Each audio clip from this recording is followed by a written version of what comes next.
वातसिमू बिहब्लिल्लाहि जमीअन वला तफर्रकू, यानी अल्लाह की रस्सी को मजबूती से पकड़ ले, आपस में टुकड़े टुकड़े मत हो जाओ।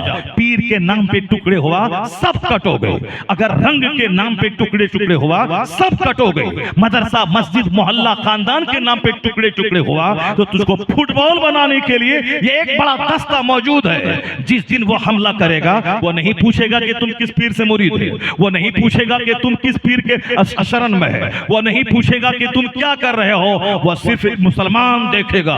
उसके बाद काट पाट पाट उत्पात मचा के नस्लों को सका सफाया। जो बच्चे फ्री फायर खेल रहे हैं, जो बच्चे पबजी गेम खेल रहे हैं, जो बच्चे स्कूल छोड़ करके गंदे बच्चों के साथ खेल तमाशा कर रहे हैं, उन बच्चों के साथ खेलने का मतलब कभी शख्सियत में निखार नहीं पैदा होगा, कभी एक महान आदमी बन ही नहीं सकता है वो। क्योंकि जिसके अंदर सेक्स की भूख जाग गई वो हर वक्त उसी तरह दुनिया की फाहिशा औरतों को ढूंढता रहेगा जिससे कि नफ्स की तस्कीन हो जाए। वो हर वक्त खाने पे नजर रहेगी, हर वक्त अच्छे कपड़े पहनने पे नजर रहेगी, हर वक्त औरतों को तलाश करने पे नजर रहेगी। ये वो घटिया किस्म के समाज के लोग हैं जिनके माँ बाप ने उसे बड़े मकसद के लिए तैयार नहीं किया कि आपको समाज का सुधारक बनना है, आपको समाज का एक जबरदस्त लीडर बनना है, आपको समाज का एक जबरदस्त अच्छा इंजीनियर बनना है, आपको समाज का आईएएस ऑफिसर बनना है, आपको समाज का एक जबरदस्त जज और बैरिस्टर बनना है।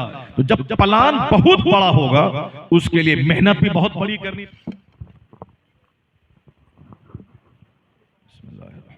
अस्सलामु अलैकुम वरहमतुल्लाहि वबरकातुहू।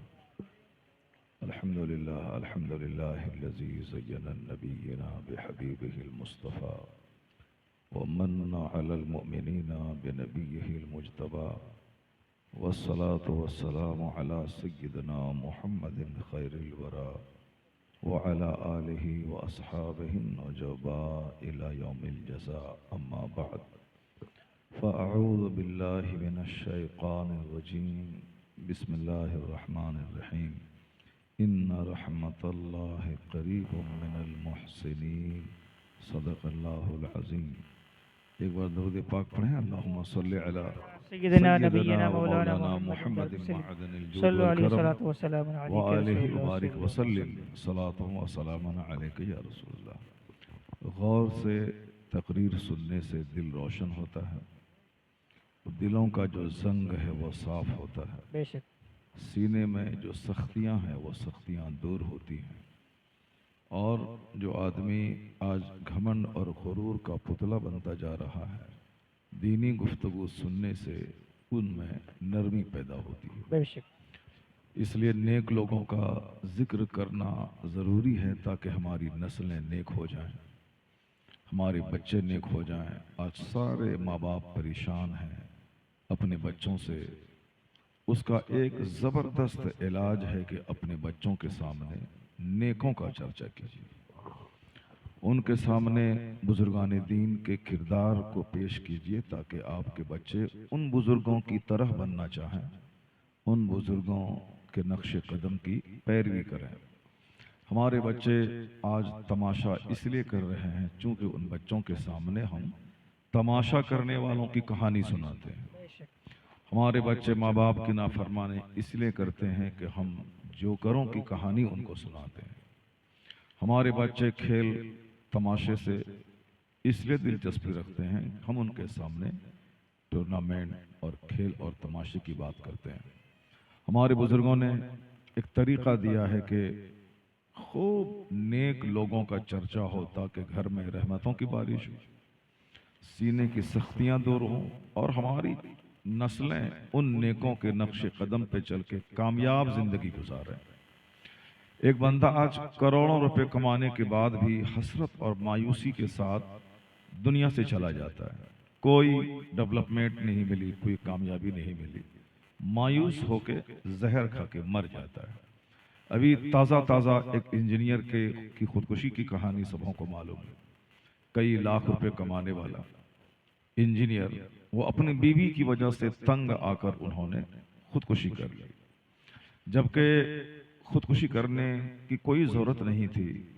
जब अल्लाह पर यकीन कमज़ोर होता है तो बंदा झुंझला कर जहर खाता है, फांसी के फंदे पे लटकता है या अपने घर से भाग जाता है या नदी में डूब जाता है। अक्सर लोग आज एंजाइटी के मरीज हो गए हैं, यानी बेवजह डिप्रेशन के मरीज हो रहे हैं।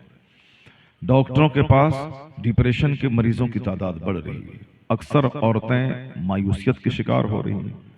शौहर और बीवी की जंग ने घर को अखाड़ा बना के रख दिया है।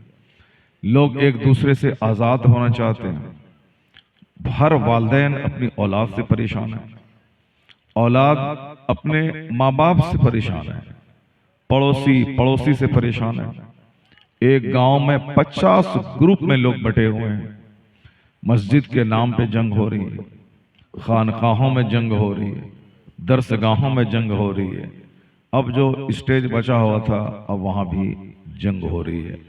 हर जगहों पे जंग है। कहीं बिरादरी की जंग है, कहीं साहब खानदान की जंग है, कहीं पॉलिटिकल पार्टीज की जंग है। ये सारी जंगें उस वक्त तक होती रहेंगी जब तक ये सीना जंग आलूद होगा। उसका एक ही इलाज है कि आदमी अपने दिल को साफ करे, इस दिल में अल्लाह रब्बुल इज्जत का डर और खौफ पैदा करे और नेक लोगों की कहानी सुना करे कि वह लोग जिंदगी कैसे गुजारते थे और हम लोग कैसे गुजारते हैं, हम लोग कैसे रह रहे हैं। कुरान शरीफ में एक जगह सूरह कहफ में आया है कि जनाब मूसा अलैहिस्सलाम जब जनाब खिज़र अलैहिस्सलाम के साथ सफर कर रहे थे, उस सफर में एक जगह जनाब खिज़र अलैहिस्सलाम ने एक दीवार जो गिर रही थी उस दीवार को सीधी कर दिया, जबकि उन लोगों ने अच्छे अखलाक का मुजाहरा नहीं किया था उस मोहल्ले गांव वालों ने। मगर जनाब खिज़र अलैहिस्सलाम ने देखा कि दीवार गिर रही है तो आपने उस दीवार को सीधी कर दिया। जनाब मूसा अलैहिस्सलाम ने कहा कि इन लोगों ने अच्छा सलूक नहीं किया, मेहमान नवाजी नहीं की और आपने बगैर उजरत लिए हुए, बगैर मजदूरी लिए हुए आपने उसकी दीवार को सीधी कर दी। जनाब खिज़र अलैहिस्सलाम ने उसकी हिकमत ये बताई कि ये दीवार के नीचे खजाना छुपा हुआ है और यह खजाना 2 यतीम बच्चों का है। उनके आबा अजदाद में कई पुश्त पहले नेक लोग थे, उन नेकों की औलाद हैं ये लोग। मैंने ये खजाना, चूंकि दीवार गिर जाती खजाना खुल जाता, लोग इसको लेके चले जाते, लेकिन मैंने दीवार सीधी इसलिए कर दी कि जब तक ये दोनों यतीम बच्चे जवान ना हो जाएं तब तक ये खजाना सेफ और महफूज रहे, ताकि दूसरा कोई इसको लूट के नहीं लेके जाए। इसलिए मैंने इस दीवार को सीधी कर दी। अब कुरान शरीफ में आया है कि खजाना को महफूज कर दिया गया, क्यों? इसलिए कि वकाना अबूहुमा सालिहा। जरा गौर से सुनिएगा इसको। अल्लाह ने क्या कहा? वकाना अबूहुमा सालिहा। वो दोनों यतीम बच्चों के खजाने की हिफाजत अल्लाह ने जनाब खिज़र अलैहिस्सलाम के जरिए करवा दी। क्यों? इसलिए कि वह दोनों यतीम बच्चों के बाप नेक थे। पता ये चला कि जिसके आबा अजदाद नेक होते हैं उनकी नेकी की वजह से आने वाली नस्लें हिफाजत में रहती हैं, आने वाली नस्लों को उनकी नेकी का फायदा होता है।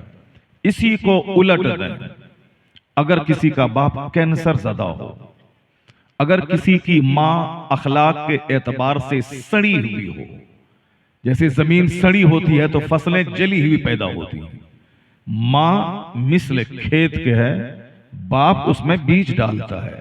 अगर बीज नाकारा हो, खेत सड़ा हुआ हो, कभी उससे लहलहाती हुई फसल नहीं पैदा होगी, कभी एक जबरदस्त हरी भरी फसल पैदा हो ही नहीं सकती है, जो कि जैसी जमीन वैसी फसल होती है।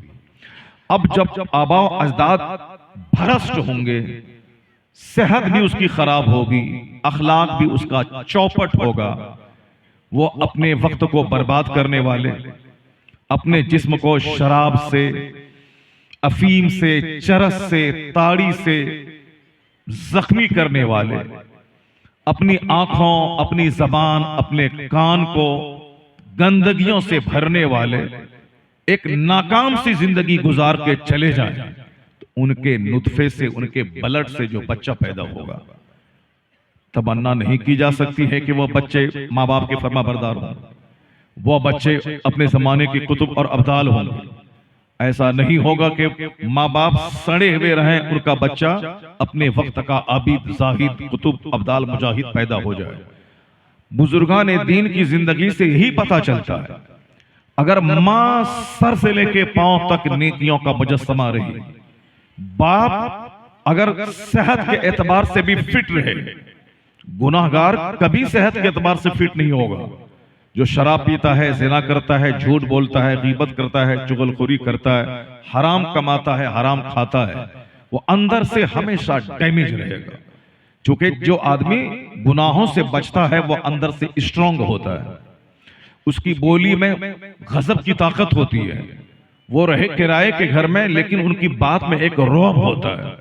लेकिन कोई अरबों के महल में रहे, मगर वो रहे ज़नाकार, वो रहे शराब पीने वाला, वो रहे बदकार, तो एक अनजाना सा खौफ उसके सीने में तारी रहता है। उसको डर लगा रहता है कि कहीं मैं किसी दुश्मन की जद में ना आ जाऊं, मैं बर्बाद ना हो जाऊं। आपको मालूम है कि एक जालिम मुल्क शाम को लूट रहा था, तबाह बर्बाद कर रहा था, लेकिन आज उसका अंजाम यह हुआ कि अपने वतन में एक गज जमीन उसको पनाह के लिए नहीं मिली। वो अपनी जमीन छोड़कर वह दूसरों मुशरिकों के मुल्क में जाके पनाह ले रहा है। ये हाल सबका रहता है। जो अंदर से डैमेज रहता है उसकी बोली में कभी ताकत नहीं होगी। जो अंदर से मुत्तकी परहेजगार होता है उसके पास बैठने में दूसरों को अच्छा लगता है, उनके बदन से पॉजिटिव किरणें निकलती हैं, उससे बंदा मानूस हो जाता है। इसलिए तो किसी शराबी का मुखलिस दोस्त नहीं मिलेगा, ज़नाकार का मुखलिस दोस्त नहीं मिलेगा, सूदखोर का कोई सिंसियर मुखलिस दोस्त नहीं मिलेगा। मतलबी दोस्त मिलेंगे जिनको उनके पैसे से मतलब है, जिनको उनकी पैरवी से मतलब है, जिनको उनके घर रिश्तेदारी करने से मतलब है। तो मतलबी खुदगर्ज दोस्त तो मिलेंगे, लेकिन मुखलिस दोस्त जो दिल से मोहब्बत करने वाला हो कोई नहीं मिलेगा। ना उनकी बीवी उनकी मुखलिस रहेगी, ना उनके बच्चे उसके मुखलिस रहेंगे। जैसे आज की रिपोर्ट के मुताबिक शाम का वो जालिम बादशाह, उनकी बीवी जो 30 साल उनके साथ रही, उसने आज कोर्ट में पिटीशन दाखिल किया है कि अब मैं इनसे तलाक लेकर अपने बच्चों के साथ मैं यूके अपना मुल्क जाके चैन से आजादी से मैं जीना चाहती हूं। अब बीवी भी उस जालिम का नहीं रही, मुल्क भी उसका नहीं रहा, उसकी फौज भी उसकी नहीं रही। न फौज ने उसका साथ दिया, न उनके दोस्तों ने साथ दिया, और आज उसकी बीवी उसके बच्चे भी उसके नहीं रहे। हर जालिम, शराबी, अत्याचारी, पापी का यही हश्र होता है। अल्लाह तबारक व तआला वक्ती तौर पर बंदों को छूट देता है, इसलिए फौरी नहीं पकड़ता है अल्लाह ताला। जैसे आप कहते हैं भाई वो तो सूद खा रहा है, कुछ नहीं उसका हो रहा है, तो कितने दिनों से सूद खा रहा है? 25 साल से, 30 साल से। 25 साल 30 साल अल्लाह के नजदीक एक सेकंड भी नहीं है। इसलिए 25-30 साल अगर किसी शराबी को अल्लाह ने छूट दे दिया तो आप परेशान ना हो कि अल्लाह ताला नहीं है। अल्लाह के नजदीक 400 साल 4 सेकंड के बराबर है। अगर कुरान आप पढ़ते हैं तो आपको मालूम होगा कि फिरौन जैसे जालिम जाबिर खुदाई का दावा करने वाले को अल्लाह ने 400 साल की छूट दे दी। 4 साल नहीं, 14 साल नहीं, 40 बरस नहीं, 100 साल नहीं, 400 साल, 400 ईयर, 400 साल। समाज में चूंकि हम लोग जिस माहौल में रहते हैं वहां छोटे लोग, छोटी सोच, छोटा दिल, इसलिए हम उसके पास रहते रहते हमारी सोच भी छोटी हो जाती है, हमारा दिल भी तंग हो जाता है। हमारे बच्चे उन्हीं नालायक बच्चों के साथ खेलते हैं जो बच्चे छोटी सी उम्र में सेक्स की बात करते हैं, जो बच्चे छोटी सी उम्र में गंदी गंदी फिल्में देखते हैं। उन बच्चों की सोहबत में रहकर 6 साल का बच्चा सेक्सी हो जा रहा है। 7 साल की बच्चियां जो 5 क्लास में पढ़ रही और प्रेग्नेंट हो रही, उसके बच्चे हो रहे हैं, क्योंकि गंदे दोस्त, गंदे साथी, गंदे साउंड के लोगों के बीच में रहते रहते हमारे बच्चों का मुस्तकबिल तबाह हो बर्बाद हो रहा है। हमने अपने घरों में अपने बच्चों को सहाबा की कहानी नहीं सुनाई, हमने अपने बच्चों को गौसे आजम की कहानी नहीं बताई, हमने अपने बच्चों को ख्वाजा गरीब नवाज के बचपन की कहानी नहीं बताई, हमने अपने बाल बच्चों को नहीं बताया कुछ शराबी माहौल में नहीं जाना है, इन गंदे बच्चों के साथ नहीं खेलना है। जो बच्चे फ्री फायर खेल रहे हैं, जो बच्चे पबजी गेम खेल रहे हैं, जो बच्चे स्कूल छोड़ करके गंदे बच्चों के साथ खेल तमाशा कर रहे हैं, उन बच्चों के साथ खेलने का मतलब कभी शख्सियत में निखार नहीं पैदा होगा, कभी एक महान आदमी बन ही नहीं सकता है वो। क्योंकि जिसके अंदर सेक्स की भूख जाग गई वो हर वक्त उसी तरह दुनिया की फाहिशा औरतों को ढूंढता रहेगा जिससे कि नफ्स की तस्कीन हो जाए। वो हर वक्त खाने पे नजर रहेगी, हर वक्त अच्छे कपड़े पहनने पे नजर रहेगी, हर वक्त औरतों को तलाश करने पे नजर रहेगी। ये वो घटिया किस्म के समाज के लोग हैं जिनके माँ बाप ने उसे बड़े मकसद के लिए तैयार नहीं किया कि आपको समाज का सुधारक बनना है, आपको समाज का एक जबरदस्त लीडर बनना है, आपको समाज का एक जबरदस्त अच्छा इंजीनियर बनना है, आपको समाज का IAS ऑफिसर बनना है, आपको समाज का एक जबरदस्त जज और बैरिस्टर बनना है। तो जब प्लान बहुत बड़ा होगा उसके लिए मेहनत भी बहुत बड़ी करनी पड़ेगी, फिर उसके लिए एक एक मिनट कीमती होगा। वो चचेरे ममेरे फुफेरे भाई की शादी में मारे मारे दौड़ के नहीं जाएगा, वह स्कूल छोड़ के चचेरे भाई की शादी में नहीं जाएगा, वह स्कूल क्लास छोड़ करके ममेरे भाई की ममेरी बहन की शादी में नहीं जाएगा, वो अपनी पढ़ाई छोड़ करके अपने पड़ोस के आदमी की महफिल मिलाद में तीजा की महफिल में नहीं जाएगा। क्योंकि प्लान इतना बड़ा है कि उसके लिए जबरदस्त मेहनत की जरूरत है। वह एक एक मिनट को कीमती समझकर सारी एनर्जी किताबों के मुताले पे लगा देगा। क्योंकि प्लान उसका बड़ा है, उसके माँ बाप ने उसको कहा है आपको DM बनना है, आपको 18 घंटे पढ़ना है, तो उसके पास फुर्सत कहाँ है कि वो शराबी के पास रहे, उनके पास फुर्सत का कि गंदे बच्चों के साथ रहे। आज बच्चों के पास करीब से गुजरिए, वहां बहुत बड़े लोगों की बात नहीं होती है, बात सिर्फ सेक्स की होती है, बात सिर्फ मुश्तजनी की होती है, बात सिर्फ ज़िनाकारी की होती है, बात सिर्फ प्यार मोहब्बत की होती है। इसका संबंध उससे है, उसका संबंध उससे है। वो 4 बच्चे की मां फलां के साथ भाग गई, वो 4 बच्चे का बाप फलां औरत से चक्कर चला रहा है। सिर्फ गंदी और घिनौनी बात है, सड़ी हुई बात है।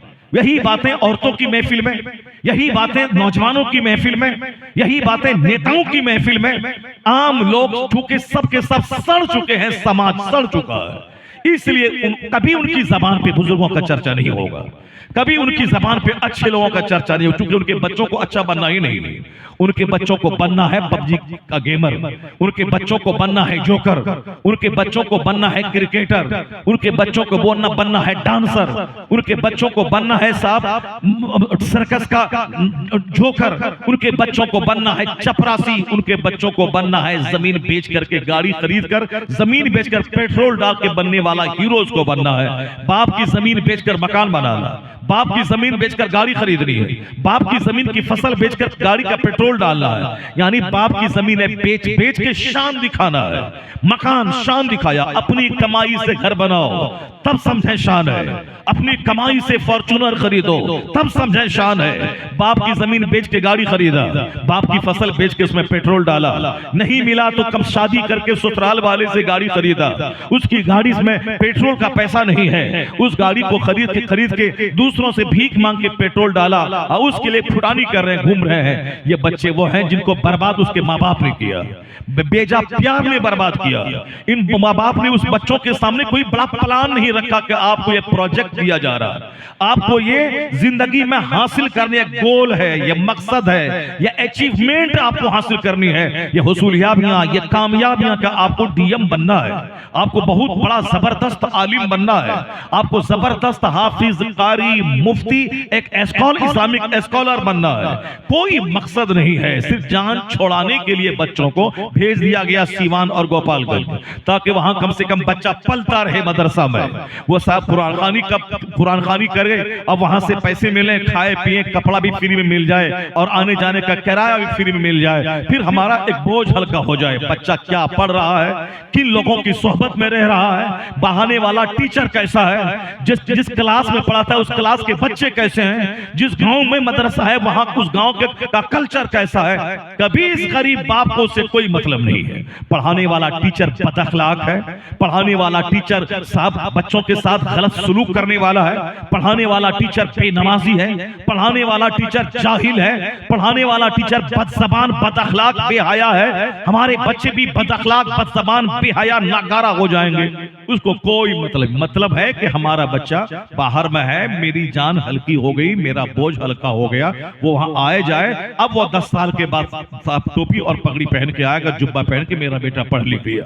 अब उनको कहा जाए इस मदरसे में तुमको नौकरी मिल रही है और तुमको यहाँ ऊंची ऊंची किताबें बुखारी शरीफ तक पढ़ानी है, तनख्वाह तुम्हारी 25,000 होगी। मगर वो बेटा क्या बोलेगा, नहीं मैं नहीं पढ़ा पाऊंगा, मैं तो ट्यूशन पढ़ाऊंगा या फिर मैं किसी मस्जिद में अजान दूंगा। अब ये 10 साल बर्बाद हो गए। ये ट्यूशन पढ़ाने वाला बनना था तो ये 10 साल बर्बाद क्यों किया? अगर पंचर ही ठीक करना था तो 10 साल मदरसे में क्यों बर्बाद किया? अगर मोबाइल का रिपेयरर बनना था तो 10 साल 15 साल मदरसे में क्यों बर्बाद किया? ये सिर्फ माँ बाप का कोई प्लान नहीं है, इसीलिए बच्चा बगैर पतवार के नाव की तरह कभी इधर कभी उधर कभी उधर कभी इधर पेंडुलम की तरह झूल रहा है। हर माँ बाप पे लाजिम है कि औलाद एक गिफ्ट है, औलाद अल्लाह का तोहफा है। अक्रिमू औलादकुम, आका अलैहिस्सलाम फरमाते अपनी औलाद की इज्जत कर। बेशुमार लाखों औरतें जो बांझ हैं, जिसको बेटी तक नहीं है, वह बेटी के लिए तरस रही है। समाज की औरतें उनको बांझपन का ताना दे रही है। उसके बदन में आग लगती है जब कोई औरत उसको बांझ कहती है। जब समाज के कुछ लोग बांझ कहते हैं, जब बांझपन का ताना अच्छा नहीं लगता है। औलाद एक फूल है जो जिंदगी को हरा भरा रखता है। जब अल्लाह ने औलाद दे दिया है तो उस औलाद को क्यों दिया, उसकी इज्जत करने का हुक्म अल्लाह ने दिया। ऐसा नहीं कि बेटे की पैदाइश पे आप खुशियां मनाएं, लड्डू बांटें। बेटे की पैदाइश पे फोन से अपने 10 रिश्तेदार को बधाई दें, उनको खुशखबरी सुनाएं और रिश्तेदार बधाई आपको देख, मुबारक हो आपको बेटा पैदा हुआ है। बेटा और बेटी में फर्क करने वाला अपनी औलाद का दुश्मन है। बेटा भी अल्लाह की नेमत है, बेटी भी अल्लाह की नेमत है। दोनों की अलग अलग ड्यूटीज है। अगर मर्द को औरत की जरूरत है तो औरत को मर्द की जरूरत है। मर्द औरत दोनों एक दूसरे के बगैर नहीं रह सकते, या दोनों एक दूसरे के लिए बनाए गए हैं। आखिर जब दोनों को एक दूसरे की जरूरत है तो एक औरत के बाप से 10 लाख रुपए क्यों लिए गए? कौन सा काम कह के लिया गया? एक औरत के बाप से कार क्यों ली गई? क्या कह के लिया गया? जवाज का कौन सा रास्ता था? जब आप औरत के बगैर जिंदा नहीं रह सकते तो आप आपके पार्टनर बन के वो आ रही हैं, तो अपनी पार्टनर के बाप से आपने 5 लाख रुपए क्यों लिया? पार्टनर के बाप से आपने गाड़ी क्यों खरीदी? पार्टनर के बाप से जमीन बेचवा के अपने घर का सारा सामान, अपना फर्नीचर आपने क्यों खरीदा? इसका मतलब आप उनको नौकरानी समझ रहे हैं। इसका मतलब है कि आप उनको खरीद के ला रहे हैं। इसका मतलब है कि औरतें बेचारा, बेसहारा, बेकस उसको आप समझ रहे हैं। अगर आप ये समझते कि उसके बगैर मैं जिंदा नहीं रह पाऊंगा, मुझको उनकी जरूरत है, उनको मेरी जरूरत है, तो जिस तरह आपसे लड़की वाला 10 लाख नहीं मांगा कि मैं आपको अपनी बेटी दूंगा, 10 लाख तुमको देना होगा। जब उसने आपसे नहीं मांगा तो आपको किसने हक दे दिया कि आप बेटी वाले से 10 लाख का डिमांड आपने किया? इसका मतलब है कि औरतों को कहीं ना कहीं आपने साइड किया है, औरतों को कहीं ना कहीं आपने जलील समझा है, औरतों को कहीं ना कहीं आपने उसको समाज से हाशिए पे लाके खड़ा कर दिया है। कभी जिंदगी में सुकून नहीं मिलेगा। जिस औरत के बाप की जमीन बेचवा के टाइटन घड़ी और बुलेट आपने खरीदा है, कभी घर में सुकून नहीं मिलेगा। कभी उस औरत का दिल नहीं जीत पाएंगे। इसलिए समाज की धारणा को बदलना होगा कि हमारी औलाद की तरबियत किस तरह होगी। अगर बच्चों की तरबियत आपने कर दी कि तुम पैदा हुए हो इसलिए ताकि मेहर की रकम अपनी बीवी को दो, बीवी का कपड़ा तेरे जिम्मे है, बीवी की रोटी तेरे जिम्मे है, बीवी की परवरिश तेरे जिम्मे है, और औरत की ड्यूटी है कि वह घर को जन्नत नमा बनाए। औरत की ड्यूटी है वह शौहर के दिल को तस्कीन अता करे। औरत की ड्यूटी है अपनी गोद से सलाहुद्दीन को जन्म दे। औरत की ड्यूटी है अपनी गोद से मुजाहिद को जन्म दे। क्योंकि समाज जब नाकारों से भर जाएगा उस समाज को तबाही से कोई नहीं बचा पाएगा। इसलिए औरत की मर्द के मुकाबले में बड़ी ड्यूटी है कि उसको इस कदर सेफ रहना है, इस कदर उसको तालीम याफ्ता रहना है, इस कदर कि वह मर्दों की महफिल की जीनत ना बने, वह 10 मर्दों की गोद में ना झूले, वह 10 मर्दों को अपना चेहरा पेश ना करे, वह 2-4 मर्दों से अपना हमल हॉस्पिटल में ना गिरवाए, वह बाजार की जीनत ना बने कि 10 गुंडा उनके चेहरे को देखकर अपनी आंख को सेके। वह बता ले कि मैं एक जबरदस्त मुजाहिद की मां बनने वाली हूं, मैं अपने शौहर को गुनाहों से बचाने वाली हूं, मैं अपने घर की तज़ीन और आराइश करने वाली हूं। जब जिम्मेदारी आपकी है, ऐसा नहीं कि आप मर्द और दोनों आप बराबर है कि एक अगर बराबर है तो एक साल मर्द बच्चा पैदा करेगा, आप बाहर काम कीजिए और दूसरे साल आप बच्चा पैदा कीजिए और मर्द बाहर जाके काम करेगा। जब ये नहीं हो सकता है कि मर्द बच्चा पैदा करे तो मर्द औरत दोनों अलग अलग है, दोनों की ड्यूटीज अलग अलग है। औरत की ड्यूटी ये नहीं है कि 10 मर्दों की गोद में झूले, 10 मर्दों की आंखों को सेके, महफिल में आके डांस करके 50 लोग मर्दों के जज्बात को भड़काए, 50 लोगों की जीनत बने। नहीं, उसकी जिम्मेदारी है वो अपने घर को जन्नत नुमा बनाए, अपने शौहर की इज्जत की हिफाजत करे और वह जाने कि मैं मुजाहिद और बड़े बड़े मुस्लिम की मां बनने वाली हूं। वो घर में रहे, उसका सारी जिम्मेदारी शौहर के ऊपर डाल दी गई है। मेहर की रकम शौहर देगा, कपड़ा शौहर देगा, खाना शौहर देगा। शौहर रेडी चलाए, रिक्शा चलाए, ठेला चलाए, मजदूरी करे, काश्तकारी करे, कुछ भी करे, मैं वो बाहर मजदूर बन के रहे मगर बीवी उसकी घर में रानी बन के रहेगी। इस्लाम ने औरतों को रानी बनाया था मगर ये दूसरे मर्दों की गोद का खिलौना बन गई। इसलिए बच्चे हमारे जोकर, हमारे लोफर, हमारे सड़े में पैदा हो रहे हैं। मर्द को अपनी जिम्मेदारी समझनी होगी, औरतों को अपनी जिम्मेदारी समझनी होगी और दोनों को हुदूद में रहना होगा। जब ये दोनों हद में रहेंगे तो बच्चा रजील नहीं पैदा होगा, बच्चा गुलामी हसन पैदा होगा, बच्चा गुलामी हुसैन पैदा होगा, बच्चा गुलामी दस्तगीर पैदा होगा, बच्चा गुलामी ख्वाजा पैदा होगा। अगर माँ बाप दोनों अच्छे रहे तो फिर बच्चा जोकर नहीं, बच्चा गुलाम इमाम अहमद रजा पैदा होगा। नारे रिसालत, मसलके आला हजरत, इस्लाम का कानून, कानून मुस्तफा, खलीफा ताजुशरिया, बच्चा मर्द नहीं जन्म देता है, बच्चा को औरत जन्म देती। मुझको मेरी माँ ने जन्म दिया, आपको भी आपकी माँ ने जन्म दिया, ख्वाजा गरीब नवाज को उनकी माँ ने जन्म दिया, गौसे आजम को उनकी माँ ने जन्म दिया, इमाम हसन और हुसैन को उनकी माँ ने जन्म दिया। इसलिए बच्चा माँ जन्म देती है। माँ का सेफ रहना कितना जरूरी है, माँ की सेफ्टी कितनी जरूरी है, माँ का सेहतमंद रहना कितना जरूरी है, माँ का तालीम याफ्ता होना कितना जरूरी है। एक बच्चा अपने माँ के पेट में 9 महीने तक रहता है, एक बच्चा अपनी माँ का दूध 2 साल तक पीता है, एक बच्चा 10 साल तक माँ से अटैच रहता है।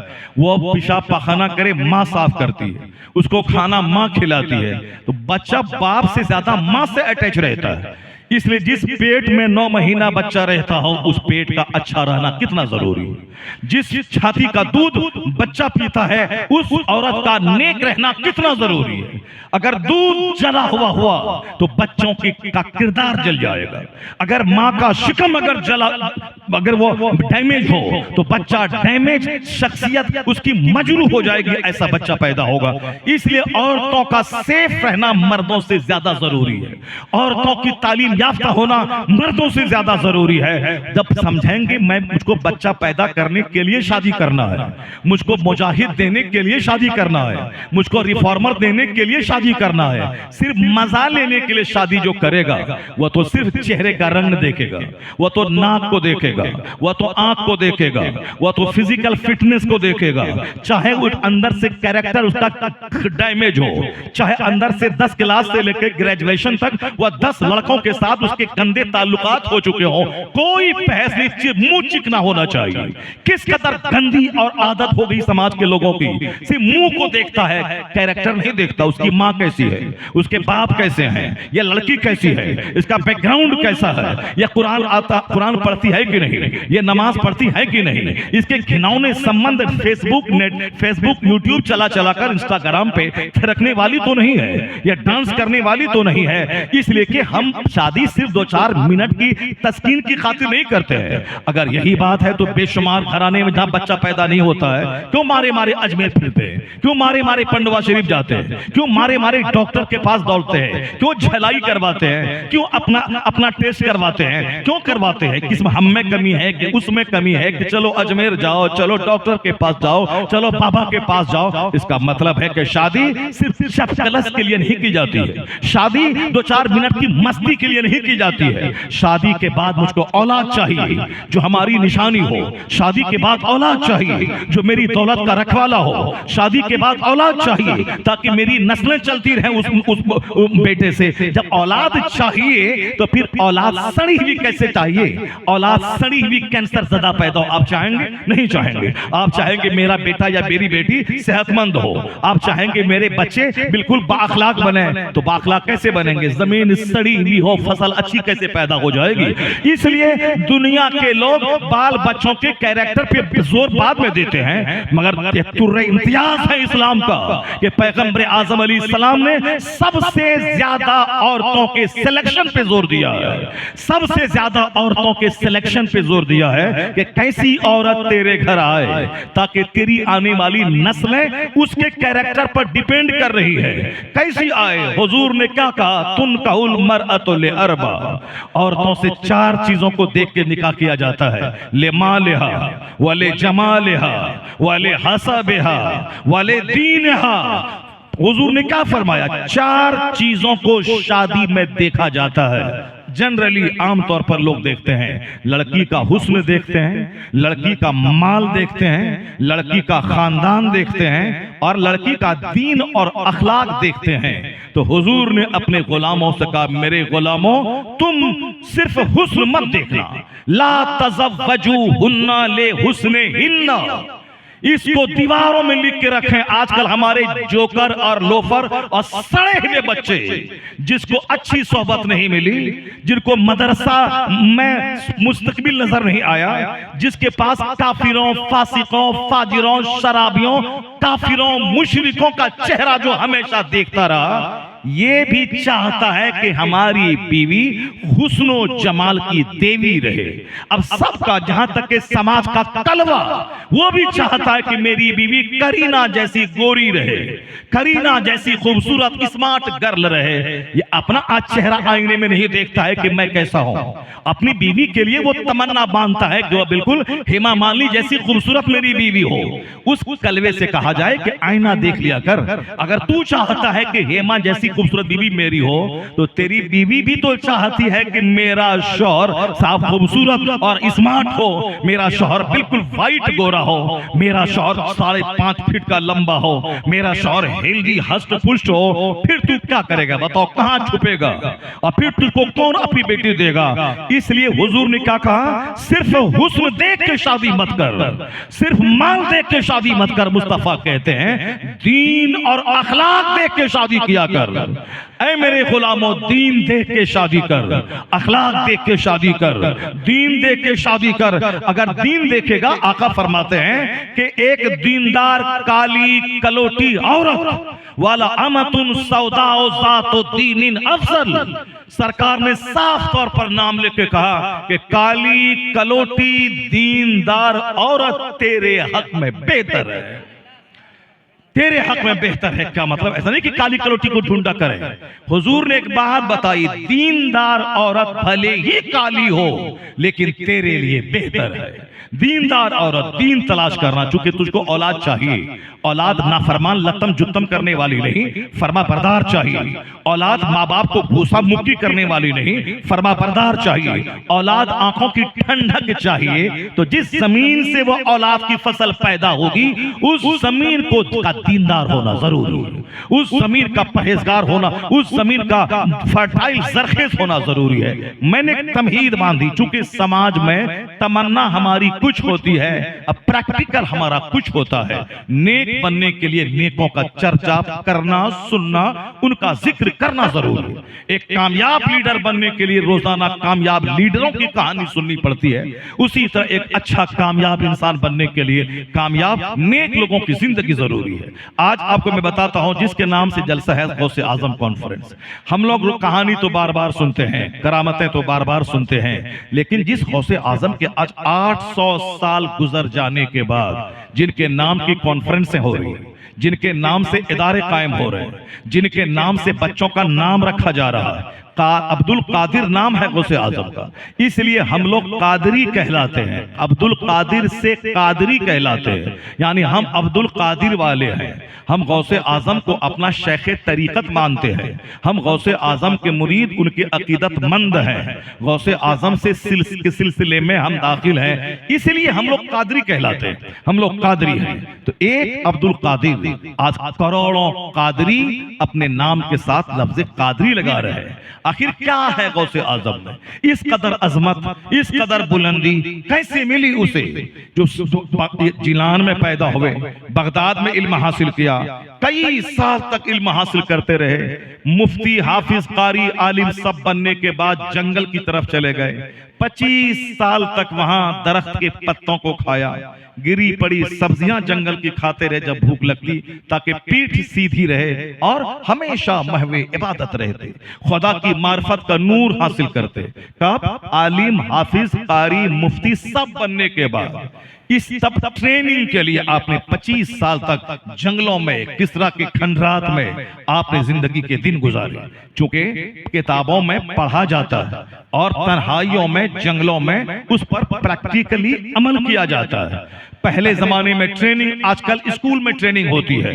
आप डीएम बनने वाले, आईएएस कंपटीशन आपने निकाल लिया, फिर भी 6 महीने की ट्रेनिंग होती है आपकी, ताकि उन्होंने बहुत पढ़ा, पूरे हिंदुस्तान में टॉप कर लिया, सबसे महंगा और सबसे ज्यादा भारी कंपटीशन पास किया, फिर भी 6 महीने की ट्रेनिंग होती है, ताकि अब आपको डीएम बनना है। डीएम बनने की रिस्पॉन्सिबिलिटीज बहुत ज्यादा है, पब्लिक के बीच आपको रहना है, कैसे उनकी तरफ से पहुंचने वाली तकलीफ को सहना है, कैसे अपना सीना बड़ा रखना है, कैसे आप गाली पब्लिक की सुनेंगे, कैसे आप उनको संभालेंगे, कैसे हर मोर्चे पे पूरे डिस्ट्रिक्ट का मालिक बनकर कैसे उसको संभालेंगे, सब ये ट्रेनिंग होती है। अगरचे बहुत पढ़े लिखे हैं वो, 18 घंटे पढ़ते थे, सारी किताबों को चट कर गया, एग्जाम में 90% नंबर लाया, उनका पोजीशन 10 टॉप है, फिर भी ट्रेनिंग उसकी होती है कि अब आपको ये ओहदा दिया जा रहा है, उस ओहदे में आपको ऐसे करना है, ये नहीं करना है। डीएम की ट्रेनिंग है, मास्टर की ट्रेनिंग है, साहब लायर की ट्रेनिंग है, सबकी ट्रेनिंग है, मगर हमारी कोई ट्रेनिंग नहीं है। यहां से दस्तार बांधे फट से मदरसे में आ गए,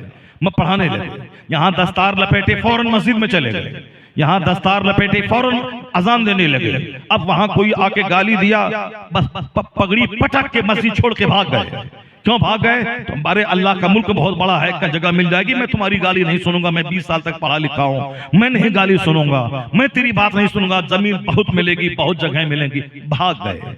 अगर नायबे पैगंबर आप बने हैं तो कम से कम अपने पैगंबर की जिंदगी का मुताला कर लीजिए कि आपके पैगंबर से बड़ा कौन है दुनिया में। बाद अज खुदा बुजुर्ग तुई किस्सा मुख्तसर, अल्लाह के बाद सबसे बड़े मुस्तफा की जात है और सबसे ज्यादा अजियत, तकलीफ दीन की राहों में मुस्तफा को ही दी गई है।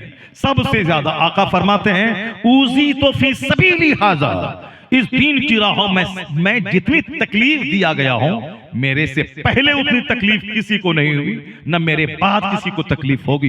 कौनैन का पैगंबर मालिक को मुख्तार है, गले में चादर डाल के लोग खींच रहे हैं, कौनैन के मालिक को मुख्तार है, लोग आप पर पत्थरों की बारिश कर रहे हैं।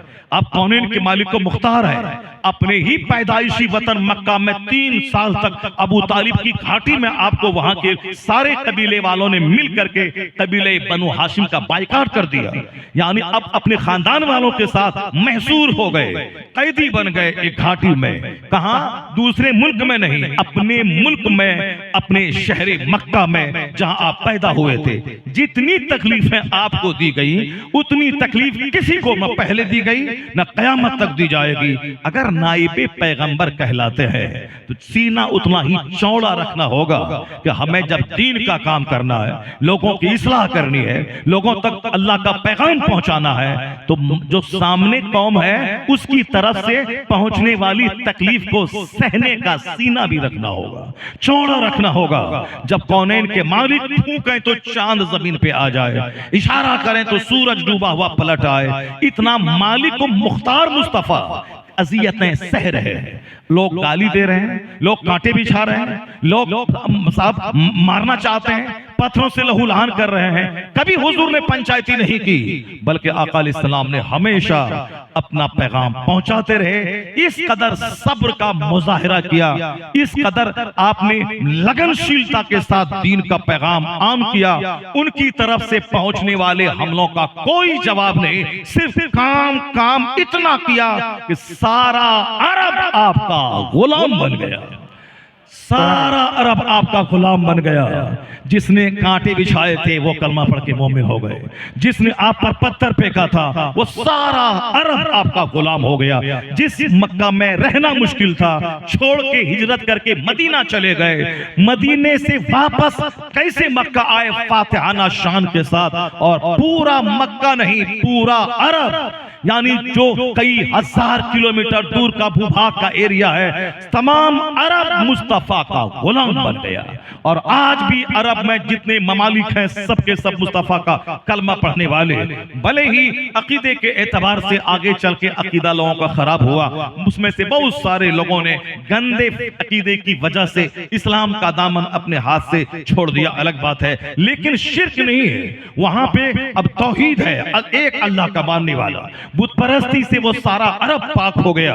वह लोग जो मुस्तफा के दुश्मन थे अब वो सहाबी कहलाने लगे, अब वह इस्लाम के खादिम कहलाने लगे, अब वह इस्लाम की तबलीग करने के लिए अरब से बाहर निकल के ईरान आ गए, अरब से बाहर निकलकर रोम चले गए, पूरी दुनिया को हिला के रख डाला।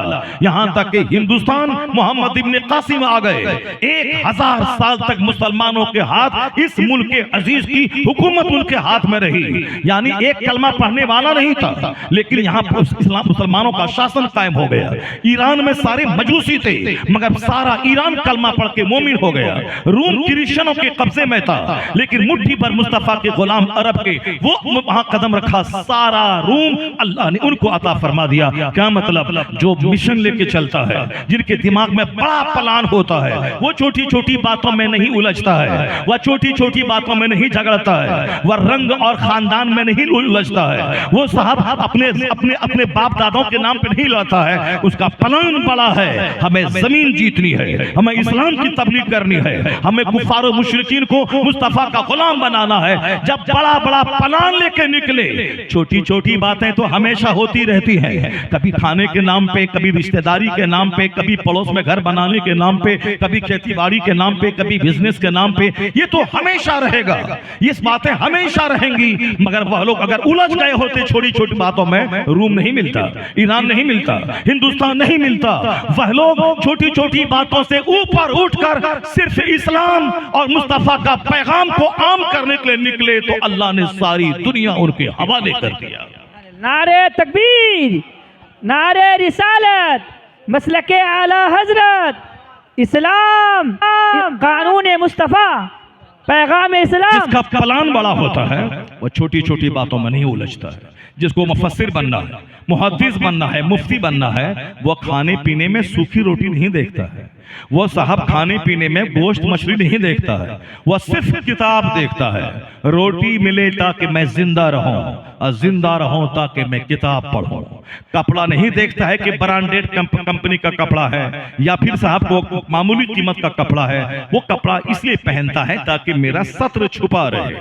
उसके बाद सारा ध्यान उसका किताब पे होता है। वो न किसी दावत का ख्याल करता है और न मुर्ग मुसल्लम का ख्याल करता है। सारा फोकस, सारी एनर्जी पढ़ाई पे देता है। वही बच्चा अपने वक्त का जबरदस्त सर्जन, जबरदस्त IAS ऑफिसर, जबरदस्त मुसन्निफ, जबरदस्त स्पीकर, जबरदस्त मुदर्रिस बन के उभरता है। और जो खाने को देखेगा, जो कपड़ा को देखेगा, जो जूता को देखेगा, फिर वो छोटे छोटे काम में उलझ गया। कोई बड़ा काम उससे कभी हो ही नहीं सकता है।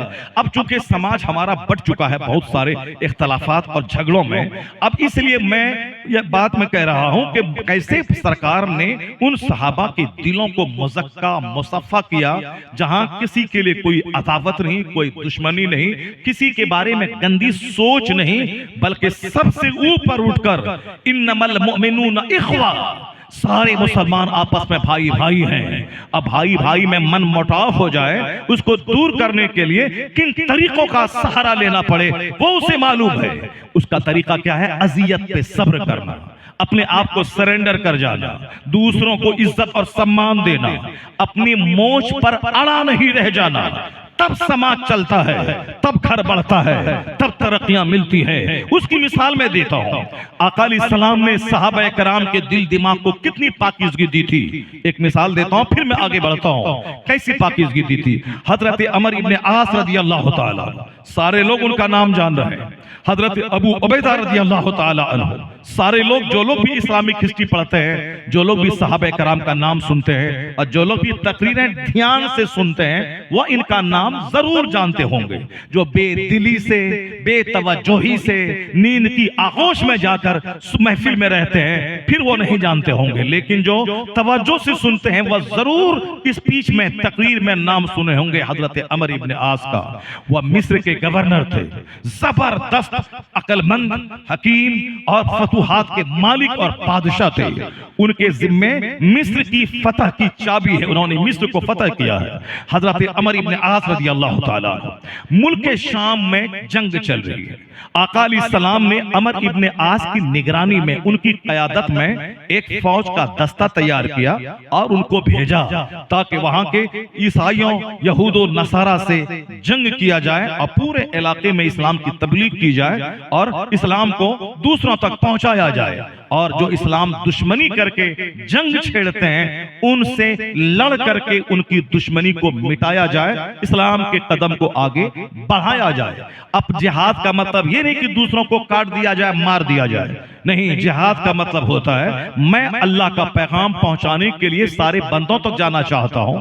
1 लाख आदमी नदी के उस पार है, जो आदमी शिर्क में डूबा है, शराब में डूबा है, मुर्दार खाने में लगा है, अय्याशी में लगा है, इस्लाम का पैगाम वहां तक पहुंचेगा। लेकिन बीच में अगर कोई रोड़ा यानी रुकावट खड़ी करे, अब रोड़ा डाल दे, नहीं वहां जाने दूंगा, आगे तबलीग नहीं करने दूंगा, अब वहां उस बंदे से तो लड़ना होगा। क्योंकि वह पैगाम अगर नहीं पहुंचा वहां तक, लाखों लोग जन्नत जाने से महरूम रहेंगे, लाखों लोग हक पहचानने से महरूम रहेंगे, लाखों लोगों तक कलमे हक नहीं पहुंच पाएगा। इसलिए 2-4 आदमी को रास्ते से साफ किया जाए ताकि करोड़ों आदमी तक इस्लाम का पैगाम पहुंच जाए। इसी सफाई का नाम जिहाद है। एक शक्ल ही है, 1-2 आदमी को रास्ते से साफ किया जाए। जैसे कोई ज़िनाकार, कोई शादीशुदा ज़िना करे, उसको इतना मारा जाए कि पथ पे मर जाए। सजा बहुत हार्ड है, बीच चौराहे पे पब्लिक की मौजूदगी में इतना पत्थर मारा जाए कि वह मर जाए। सजा हार्ड है, लेकिन इसकी हिकमत यह है कि एक बंदा मरेगा, लाखों औरतों की आबरू सेफ हो जाएगी। कोई ये कदम उठाने की हिम्मत नहीं कर पाएगा। इसलिए इस्लाम की जो सजाएं सख्त हैं, उसकी हिकमत यही है, क्राइम रुक जाए। और रुका, जहां के लोग चोरी के आदी थे, अब इस्लाम की सजा आई हाथ काटे जाएं। इस सजा ने पूरे अरब को चोरी से पाक कर दिया। जहां अब मर्द अपनी सौतेली माओ से दुर्व्यवहार करते थे, सजा ने शादीशुदा को संसार किया जाए, पत्थर मार के हिलाक कर दिया जाए, कुंवारा जिना करे 100 कोड़े उसको मारे जाएं, चाहे मर क्यों न जाए। इस सजा ने पूरे अरब के लोगों को अंदर से बाहर से बदल के रख दिया।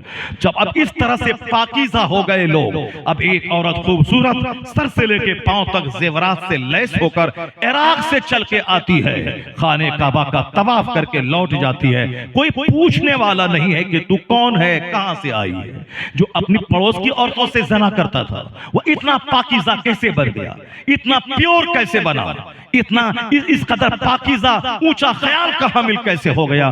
खुद न थे जो राह पर औरों के हादी बन गए, क्या नजर थी जिसने मुर्दों को मसीहा कर दिया। वह मुर्दे थे वह लोग, मगर हुजूर ने उनको जिंदा ही नहीं बल्कि दूसरों को जिंदगी देने वाला बना दिया। पूरी दुनिया में तहजीब और तमद्दुन का चिराग जलाने वाला torch bearer of civilisation and culture बना दिया।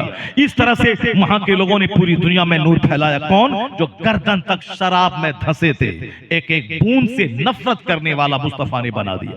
जो ज़िनाकारी में गर्दन तक धंसे थे और दूसरी औरतों की आबरू का प्रोटेक्टर और मुहाफिज मुस्तफा ने बना दिया। ये बड़ी सोच मुस्तफा ने पैदा कर दी।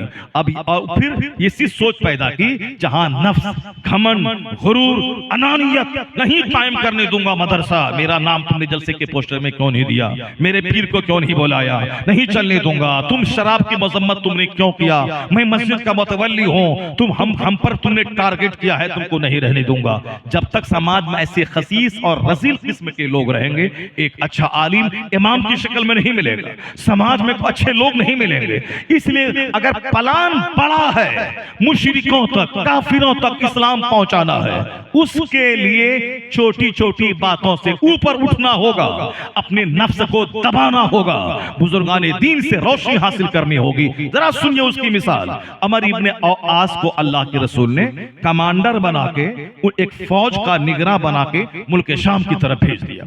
वहां गया, वहां जब गए तो दुश्मनों की फौज उम्मीद से ज्यादा थी। यानी अगर मुसलमानों की फौज 1000-2000 है तो दुश्मनों की फौज 10,000 की तादाद में। अब 10,000-20,000 फौज से टकराना, चुनांचे अमर इब्ने आस ने वहां से खत लिखा आका अलैहिस्सलाम को, कहा सरकार यहां दुश्मन की तादाद बहुत ज्यादा है, इसलिए हुजूर हमारी कमक यानी मदद के लिए, फौजी हेल्प के लिए और वहां से लोगों को भेजा जाए। आका अलैहिस्सलाम ने हजरत अबू उबैदा रजी अल्लाह ताला अन्हु की निगरानी में उनको उस गिरोह का सरदार बनाकर यहां से 200 मुहाजिरीन का जबरदस्त दस्ता तैयार किया और हुजूर ने भेजा और अमर इब्ने आस के नाम खत लिख दिया कि मैं तुम्हारे कहने पर, मैं तुम्हारी कमक मदद के लिए, फौजी मदद के लिए मैं यहां से भेज रहा हूं। तुम लोग आपस में झगड़ना मत, आपस में मिल करके फौज दुश्मन से मुकाबला करना, आपस में झगड़ना मत बल्कि मिल करके दुश्मन से मुकाबला करना। आका अलैहिस्सलाम ने हजरत अबू उबैदा की निगरानी में 200 फौजियों का एक दस्ता रवाना किया। जब यह लोग वहां पहुंचे, वहां पहुंचने के बाद फौजी मदद आ गई, खुश हो गए। अब वहां एक नया इख्तलाफ ये शुरू हो गया। हजरत अमर इब्ने आस के साथ जो लोग पहले गए थे लड़ने के लिए, उन लोगों ने कहा कि आप लोग मेरी मदद के लिए आए हैं, इसलिए हमारी फौज का जो कमांडर और निगरान है वो अमर इब्ने आस होंगे, हमारा सरदार, हमारा जनरल, हमारा रहनुमा अमर इब्ने आस होंगे, आप लोग मेरी मदद के लिए आए हैं। लेकिन हजरत अबू उबैदा रजी अल्लाह ताला अन्हु के साथ के जो लोग थे, उन लोगों ने कहा नहीं, हमारा सरदार तो अबू उबैदा है, हम तो इनकी निगरानी में जंग लड़ने आए हैं, हमारा सरदार तो ही रहेगा। अब वहां दुश्मन तो अपनी जगह रहता, जैसे हम लोग आजकल इतनी गंदी सोच के मालिक हो गए कि हम लोग मिल करके एक साहिब ईमान को इख्तदार दे दें, नहीं होता, बल्कि 10 लोग उड़ गए, वोट का बंटवारा हो गया, और एक मुशरिक वहां से जीत गया और हम लोग सारे मिलकर डफली बजाते हैं, चलो हम नहीं जीते तो क्या हुआ, असलम भाई को तो हरा दिया, महमूद भाई को तो हरा दिया, जुनैद भाई को तो हरा दिया, रमेश भाई जीता, उसका कोई उसको सदमा नहीं है, खुशी है हमने महमूद भाई को हरा दिया, हमने जुनैद भाई को हरा दिया, हमने अजमल भाई को हरा दिया। दुश्मन कामयाब हो जाए, दुश्मन हमें टारगेट बनाए, वो हमें मारे पीटे काटे, वो हमारी माँ बहन बेटियों को जलील करे, सब चलेगा, आपस ही में गीदड़ की तरह लड़े पड़े हैं। इस खतरनाक वक्त में शेख पठान की जंग में पड़े हैं, इस खतरनाक वक्त में अंसारी जोलाहा की जंग में पड़े हैं, इस खतरनाक वक्त में बिहारी गुजराती की जंग में पड़े हैं, इस खतरनाक वक्त में गोरे और काले की जंग में पड़े हैं। साहब छोटी छोटी बातों में आपस में लड़ रहे हैं। दुश्मन तो पछाड़ेगा, दुश्मन तो टुकड़े टुकड़े करके मारेगा, दुश्मन तो आज इनको गले लगा के आपको सफाया करेगा, फिर उसके बाद उसको सफाया करेगा। इस तरीके से सारे अरब में सबको मालूम है कि सद्दाम को किसने मरवाया, कर्नल कज़्ज़ाफ़ी को किसने मरवाया, यासिर अरफ़ात को किसने मरवाया, हुस्नी मुबारक को मिस्र के सरबराह को किसने मरवाया। सबको मालूम है कि एक तरफ इनको फायदा पहुंचाया, इनकी आड़ में उस दुश्मन को मारा, फिर जब वो रास्ते से साफ हुआ और ये देख ये आंख दिखला रहा है, फिर तीसरे को साफ किया, इसको रास्ते से साफ किया। वो खुश है कि हम उसको भगा दिए, हमारी हुकूमत कायम हो गई। और जहां पता चला 10 महीने के बाद इनको भी इनकी बुनियाद को हिला डाला, इसको भी काट डाला और सारी सल्तनत पे यहूद और नसारा का कब्जा हो गया। यानी ये कठपुतली बन के रह गए। उसे हिम्मत करके आगे उठकर छोटी छोटी बातों से ऊपर उठकर अगर इत्तेहाद का मुजाहरा सारे अरब कर लें तो इस्राइल नाम का कोई मुल्क नहीं रहेगा, क्योंकि इतने मुसलमान गल्फ में हैं। अगर सब यूनाइट हो जाए, एक पत्थर सब उठा के मारे तो इस्राइल का नामो निशान नक्शे से खत्म हो जाएगा। इतनी बड़ी आबादी मुसलमानों की है, लेकिन वो चालाक, वो अय्यार, वो इस्लाम का दुश्मन, वो ऐसे ही खुल के ओपन वार नहीं करता है। वो वहां लड़ाता है आपस में, कभी लोकल इश्यूज के नाम पे, कभी शिया सुन्नी के नाम पे, कभी दूसरे नाम पे लड़ाता है। एक को सपोर्ट लेकर के दूसरे को तबाह करता है, फिर दूसरे को की आड़ में तीसरे को तबाह करता है। अभी ईरान तबाह हो, अभी ईरान को बहुत ज्यादा खल रहा, बहुत ज्यादा चल रहे हैं कि हमारा अगला टारगेट अमेरिका और इस्राइल का हम है, इसलिए रोजाना साहब परीक्षण कर रहे हैं, रोजाना साहब अपने हथियार बना रहे हैं। वही ईरान है जिसने अमेरिका से मिलकर सद्दाम जैसे बहादुर को मार डाला, सद्दाम की हुकूमत खत्म कर डाली। उसी ईरान का सहारा लेकर अमेरिका ने सद्दाम को मरवाया। अब ये डर रहे हैं कहीं के शाम के रास्ते इराक आकर हमको न खत्म कर दे। खत्म तो होना होगा। तुमने उसके आड़ में सद्दाम जैसे वीर को तुमने मरवा दिया, वो हीरो को तुमने मरवा दिया, तुमको तो जलील होने से कोई नहीं रोक पाएगा। इसलिए चुन चुन के ये सारे यहूद और नसारा एक एक आदमी को मार डालेंगे। उसका इलाज यही है, मुत्तहिद हो जाओ। वातसिमू बिहब्लिल्लाहि जमीअन वला तफर्रकू, यानी अल्लाह की रस्सी को मजबूती से पकड़ ले, आपस में टुकड़े टुकड़े मत हो जाओ। पीर के नाम पे टुकड़े हुआ सब कटो गए, अगर रंग के नाम पे टुकड़े टुकड़े हुआ सब कटो गए, मदरसा मस्जिद मोहल्ला खानदान के नाम पे टुकड़े टुकड़े हुआ तो तुझको फुटबॉल बनाने के लिए ये एक बड़ा दस्ता मौजूद है। जिस दिन वो हमला करेगा वो नहीं पूछेगा कि तुम किस पीर से मुरीद है, वो नहीं पूछेगा कि तुम किस पीर के शरण में है, वो नहीं पूछेगा कि तुम क्या कर रहे हो, वो सिर्फ मुसलमान देखेगा। उसके बाद काट पात पाट उत्पात मचा के नस्लों को सबका सफाया कर देगा। वक्त रहते हुए मुत्तहिद होना पड़ेगा, जिसका पैगाम कुरान देता है, जिसका पैगाम हदीस देती है। जरा देखिए छोटी छोटी बातों से ऊपर उठकर कैसे एक अच्छा समाज बनता है, कैसे फतह हासिल होती है। अमर इब्ने आस ने कहा, मैं कमांडर तो मैं रहूंगा, सिपह सालार तो मैं रहूंगा, क्योंकि हुजूर ने मुझको बना के भेजा है और आपको मेरी मदद के लिए भेजा है, इसलिए आप मेरे माथे हाथ रह करके जंग लड़ेंगे। जनाब अबू उबैदा के लोगों ने कहा कि नहीं, ये हमारे सरदार हैं, ये सरदार रहेंगे, हम इनके मातहती में जंग लड़ेंगे। इख्तलाफ दूसरा हो जाता कि दोनों अड़ गए होते, जैसे हम लोग अड़ जाते हैं। मस्जिद का दो आदमी दोनों अड़ गया और दोनों कट गया, दोनों अड़ गया, तो हम नहीं होने देंगे। अब कोई झुकने का नाम नहीं लेता है, चलो हम सरेंडर कर गए, तुम ही इमाम हाकिम बन जाओ। ये सरेंडर का नाम वो करेगा जिसका सीना चौड़ा होगा, और फिर जो तंग होगा, जो मोच की लड़ाई लड़ेगा, वो तो साहब पूरे समाज को लावा और कटवा के तबाह बर्बाद कर डालेगा। हजरत अमर इब्ने आस जब कहे कि सरदार मैं रहूंगा, आपको मेरी निगरानी में जंग करनी होगी। अबू उबैदा रज़ियल्लाहु अन्हु के साथी कहने लगे नहीं होगा। तो अब तो कोई रास्ता निकलना था। हुजूर ने कहा था कि आपस में मत लड़ना, मिल करके दुश्मन का मुकाबला करना। हजरत अबू उबैदा सामने आ गए, जबकि अबू उबैदा अमीनुल उम्मा है, जिनका मजार जॉर्डन में है। अल्हम्दुलिल्लाह ये फकीर उनके मजार पे हाजिरी दी है। वह पूरा इलाका, जिस इलाके में वह जंग लड़ी जा रही थी, हजरत अबू उबैदा अमीनुल उम्मा वो सामने आ गए। कहा ए अमर इब्ने आस, मुतलक कमांडर तू ही रहेगा, सिपह सालार तू ही रहेगा, हम तेरी निगरानी में जंग लड़ेंगे, हम तेरी निगरानी में जंग लड़ेंगे, सिपह सालार तू ही रहेगा।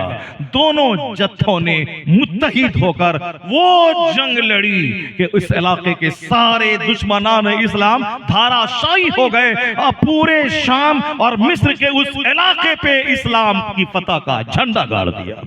पूरा इलाका अल्लाह ने अता फरमा दिया। मतलब क्या निकला?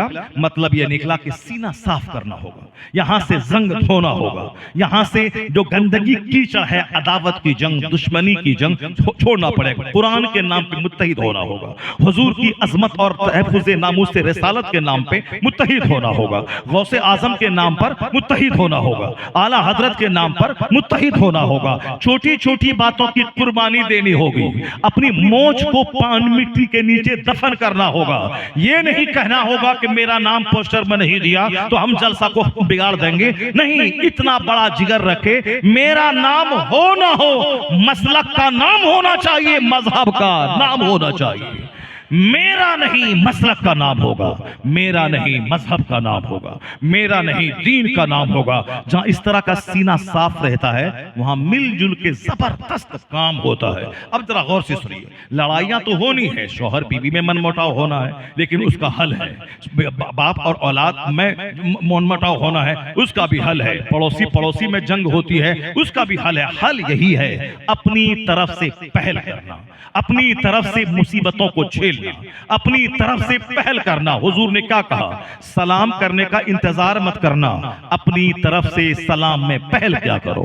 अगर कोई शौहर बोले मैं मालिक हूं, मैं बीवी को सलाम क्यों करूं, तो बीवी बोलेगी हम अगर सलाम करें शौहर को तो शौहर समझेगा ये डर गई है हमसे, ना वो सलाम करेगी ना शौहर सलाम करेगा, सारा घर नफरतों की आग में झुलस जाएगा।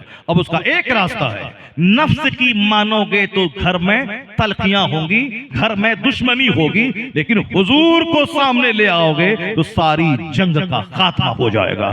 अगर मर्द ये कहे मैं बड़ा हूं या मेरे मुस्तफा बड़े थे, जिस पैगंबर का मैं कलमा पढ़ता हूं, मेरे पैगंबर जब घर में दाखिल होते थे तो अपनी बीवियों को सलाम में पहल क्या करते थे। जब सारे पैगंबरों के सरदार उसने बीवियों को सलाम किया है तो हमारे लिए मुस्तफा मॉडल है, हमारे लिए हुजूर आइडियल है। इसलिए मुस्तफा की सुन्नत समझकर शौहर सलाम में पहल करे, नफरतें गिर जाएंगी, मोहब्बतों का माहौल पैदा हो जाएगा। अगर आप सोचते हैं कि मैं बहुत बड़ा हूं, छोटे को सलाम क्यों करूं, मैं मालदार हूं, मैं गरीब को सलाम क्यों करूं, बस वहां भी सरकार से हट के सोचेंगे तो अमीर गरीब में दीवार खड़ी हो जाएगी, और साहब बड़े और छोटे में नफरत की दीवार खड़ी होगी। लेकिन जहां हुजूर को सामने ले आए, मेरे सरकार रास्ते से गुजरते थे, बच्चों को सलाम क्या करते थे, सरकार सहाबा को मौका नहीं देते थे सलाम करने का, खुद से सलाम में पहल करते थे।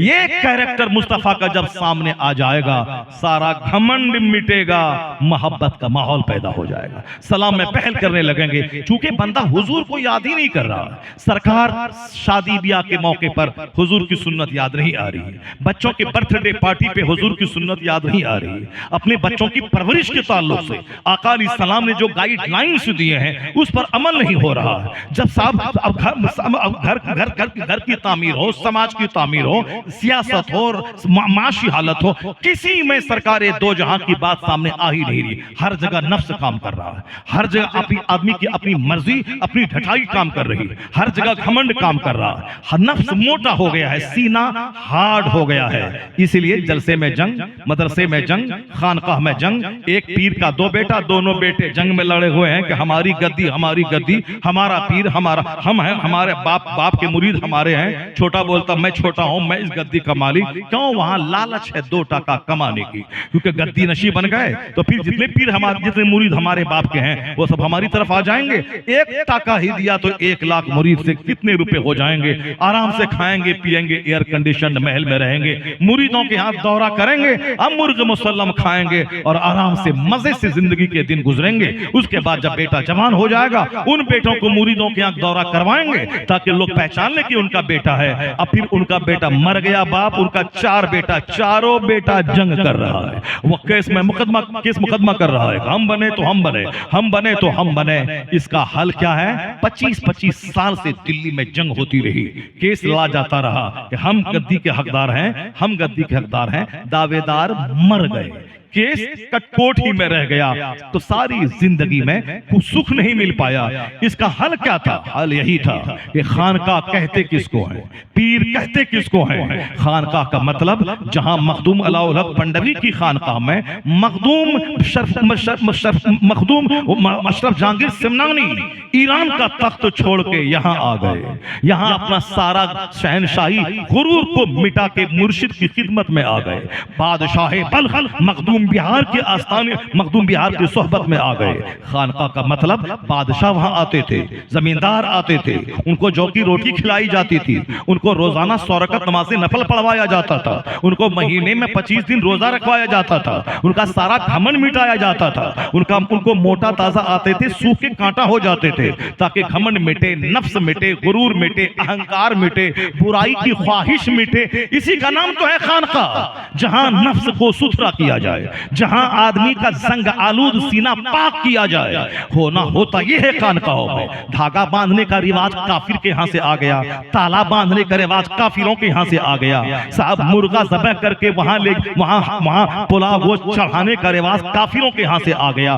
मज़ारात की हाजिरी के ताल्लुक से बुजुर्गों ने कहा था, मज़ार पे जाओ, 4 हाथ दूरी पे रहो, सलाम करो, फातिहा पढ़ो, उनकी रूह को सवाब पहुंचाओ, उनके वसीले से अपने लिए दुआ करो, फिर वहां से लौट जाओ। कब्र को ना हाथ लगाओ, कब्र को ना सजदा करो, सजदा करना हराम, तवाफ करना हराम। अदब के अदब यही है कि वहां जाके सलाम करके फातिहा पढ़ के वापस आ जाओ। आप लोगों ने क्या किया? अपने अपना मकसद हासिल करने के लिए वहां ताला बांधना शुरू किया, धागा बांधना शुरू किया, कोई पांव में कड़ा बांध के तवाफ करना शुरू किया। मस्जिदें वीरान हैं, दरगाहों पे 1-1 करोड़ का झूमर लगाया जा रहा है, दरगाहों पे चादर चढ़ाने की एक रस्म है, चादर लाखों रुपए की बेची जा रही है, जबकि एक चादर पड़ी रहे। आला हजरत रज़ी अल्लाह तआला अन्हु ने लिखा है, अजमत की खातिर ताकि अल्लाह के वली की कब्र है, एक चादर पड़ी रहे, जब तक वह बोसीदा ना हो, फट ना जाए, दूसरी चादर ना चढ़ाई जाए। बुजुर्गों ने तो ये कहा, और हम लोगों ने मकसद हासिल करने के लिए चादर चढ़ाने की मिन्नत मांगनी शुरू कर दी। ये मकसद पूरा हुआ, चादर चढ़ाएंगे, बेटा आ गया चादर चढ़ाएंगे, यानी सब नफ्स के गुलाम हो गए। नमाज नहीं है, मस्जिदें वीरान हो गई, घर में तिलावत नहीं है, अब सारा जोर ताला, धागा, चादर पोशी, संदर, गागर, सब पे झूमर, गुंबद को रोजाना पेंट करने पे सारा जोर सर्फ हो गया। उस कब्र में जो बुजुर्ग लेटे हैं वह जी भर के जौ की रोटी भी जिंदगी में नहीं खाई, वह रात भर जाग के ईशा के वजू से फजर पढ़ा करते थे, वह एक दिन में पांव पे खड़े होकर पूरा कुरान खत्म कर लेते थे। उन्होंने दुनिया को तलाक दे दिया, लेकिन हमने उस बुजुर्ग, उस जाहिद की कब्र को हमने मेला लगा दिया। हमने औरतों का मेला, जिस औरतों पे जुमा की नमाज फर्ज नहीं है, ताकि उसका पर्दे में रहना जुमा पढ़ने से ज्यादा जरूरी है। औरतों पे जमात से नमाज पढ़ना जरूरी नहीं है, उसका घर में रहना जमात से नमाज पढ़ने से ज्यादा जरूरी है। जमात के पढ़ने के सवाब मर्दों को मिलेगा 27 गुना ज्यादा सवाब अगर ये मस्जिद में जाके पढ़े, औरतें नहीं, वह तनहा घर में पढ़े, उनको वही सवाब मिल जाएगा। जुमा की नमाज जो बड़ी नमाज है, औरतें नहीं पढ़े, वो घर में जोहर पढ़े, वही सवाब मिल जाएगा। ईद बकरीद की नमाज, बड़ी नमाज, इस्लामी शानो शौकत के मुजाहरे वाली नमाज, यूनिटी ऑर्गेनाइजेशन, इत्तेहाद के एग्जीबिशन वाली नमाज, ताकि मुसलमान खुद की शानो शौकत मुशरिकीन मुलाहजा करे कि सारे मुसलमान जमा हो जाएं। ये शानो शौकत वाली नमाज औरतों पे फर्ज वाजिब नहीं है, वो घर में रहें, कोई नमाज ना पढ़ें, मर्द ईदगाह जाएं, वहां से आए, जो सवाब उसको मिलेगा, आपको घर में रहने से वो सवाब मिल जाएगा। क्यों? आपका पर्दे में रहना ईद पढ़ने से ज्यादा जरूरी है, आपका पर्दे में रहना जुमा पढ़ने से ज्यादा जरूरी है। अगर ये जरूरी नहीं हो, अगर ये जरूरी होता तो मालूम है मस्जिदों में आज जो चौक चौराहे पे लोग मोबाइल लेके गेम खेल रहे हैं, और चौक चौराहे पे जिस तरह कुत्ता हड्डी को तलाश करता है, उसी तरह लड़कियों को सूंघने में जो बच्चे चौक पे रहते हैं, सज धज के आ गए, 2 घंटा तक खड़ा रहा और सूंघते रहे कहां कोई लड़की मिली कि मैं सूंघूं, उसको देखूं और नजर की प्यास बुझाऊं, ये सारे होंडे मस्जिद में नजर आते।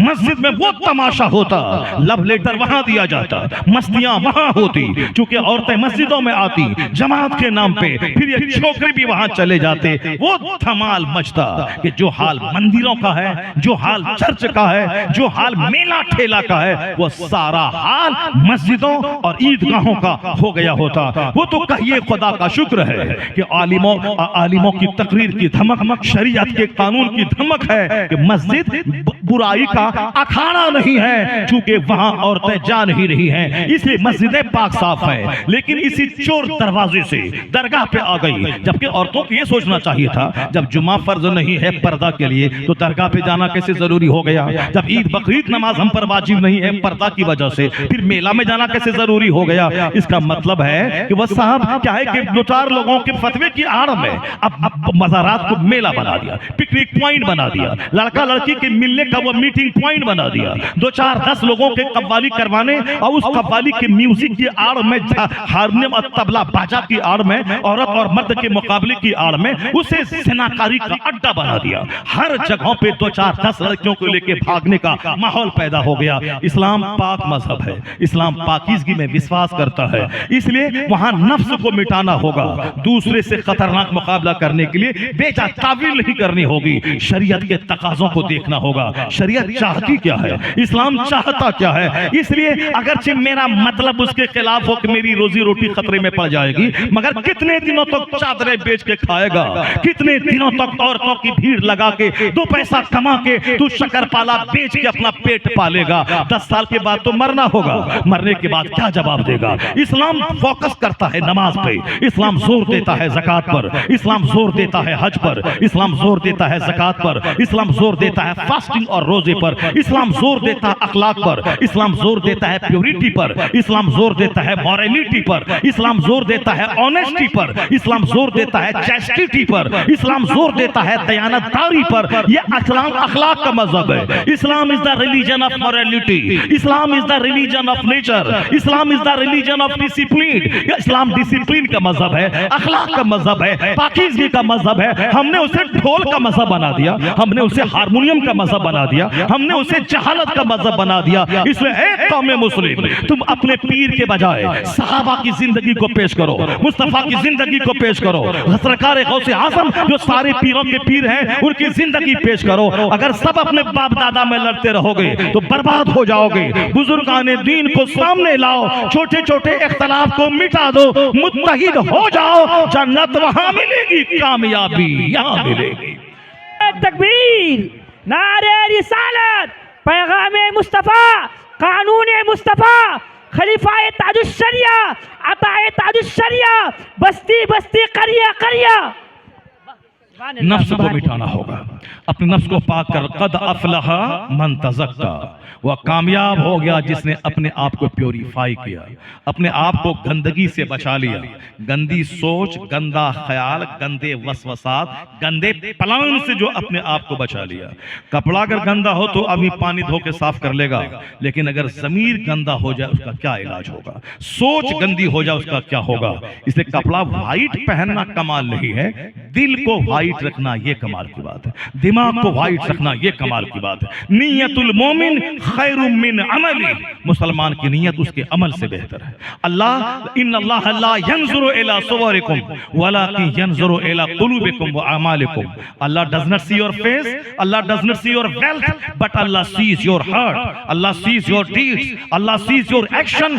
अल्लाह नहीं देखता कि तेरा चेहरा कितना खूबसूरत है, अल्लाह तुम्हारे अमाल को देखता है, अल्लाह तुम्हारे तुम्हारी नीयतों को देखता है, अल्लाह तुम्हारे दिलों को देखता है कि दिल में क्या चल रहा है, दिमाग में क्या चल रहा है। सामने मुस्कुराहट है और यहाँ अदावत की छुरी है कि मौका मिले फौरी पीठ में घोंप दें। अब जहाँ ये दो रुखे लोग रहेंगे उस समाज में चैन सुकून कहां से मिलेगा। बुजुर्गों की जिंदगी का एक चैप्टर मैं खोलता हूं, उसको आप गौर से सुनिए। कैसे कैसे लोग थे, कैसी कैसी सोच थी, आपस के इख्तलाफात को किस तरह से निपटाते थे। मुस्तफा को सामने रखकर, कुरान को सामने रखकर, अपने नफ्स को मिटा करके कैसे समाज खूबसूरत बनता था।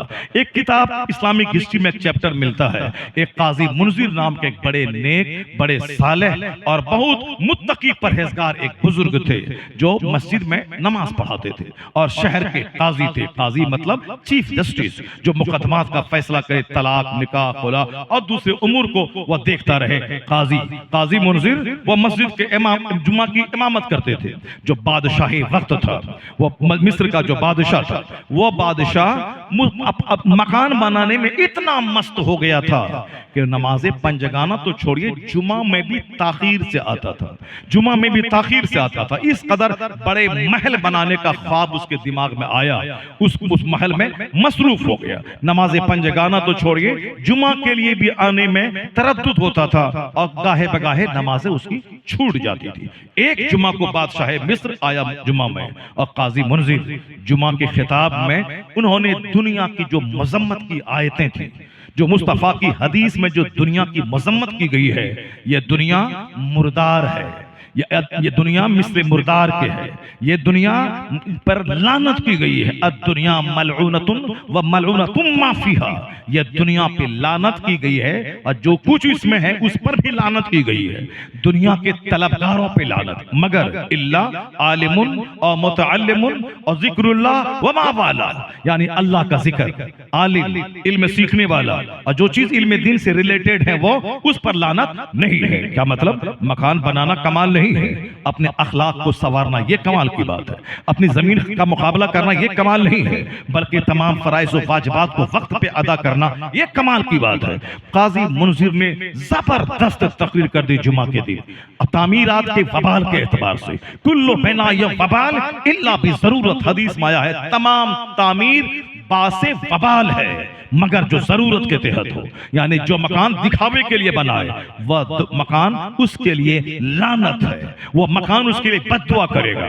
हम मकान का मुकाबला करने नहीं पैदा हुए हैं, हमारी गर्दन पे तो मौत की तलवार लटक रही है।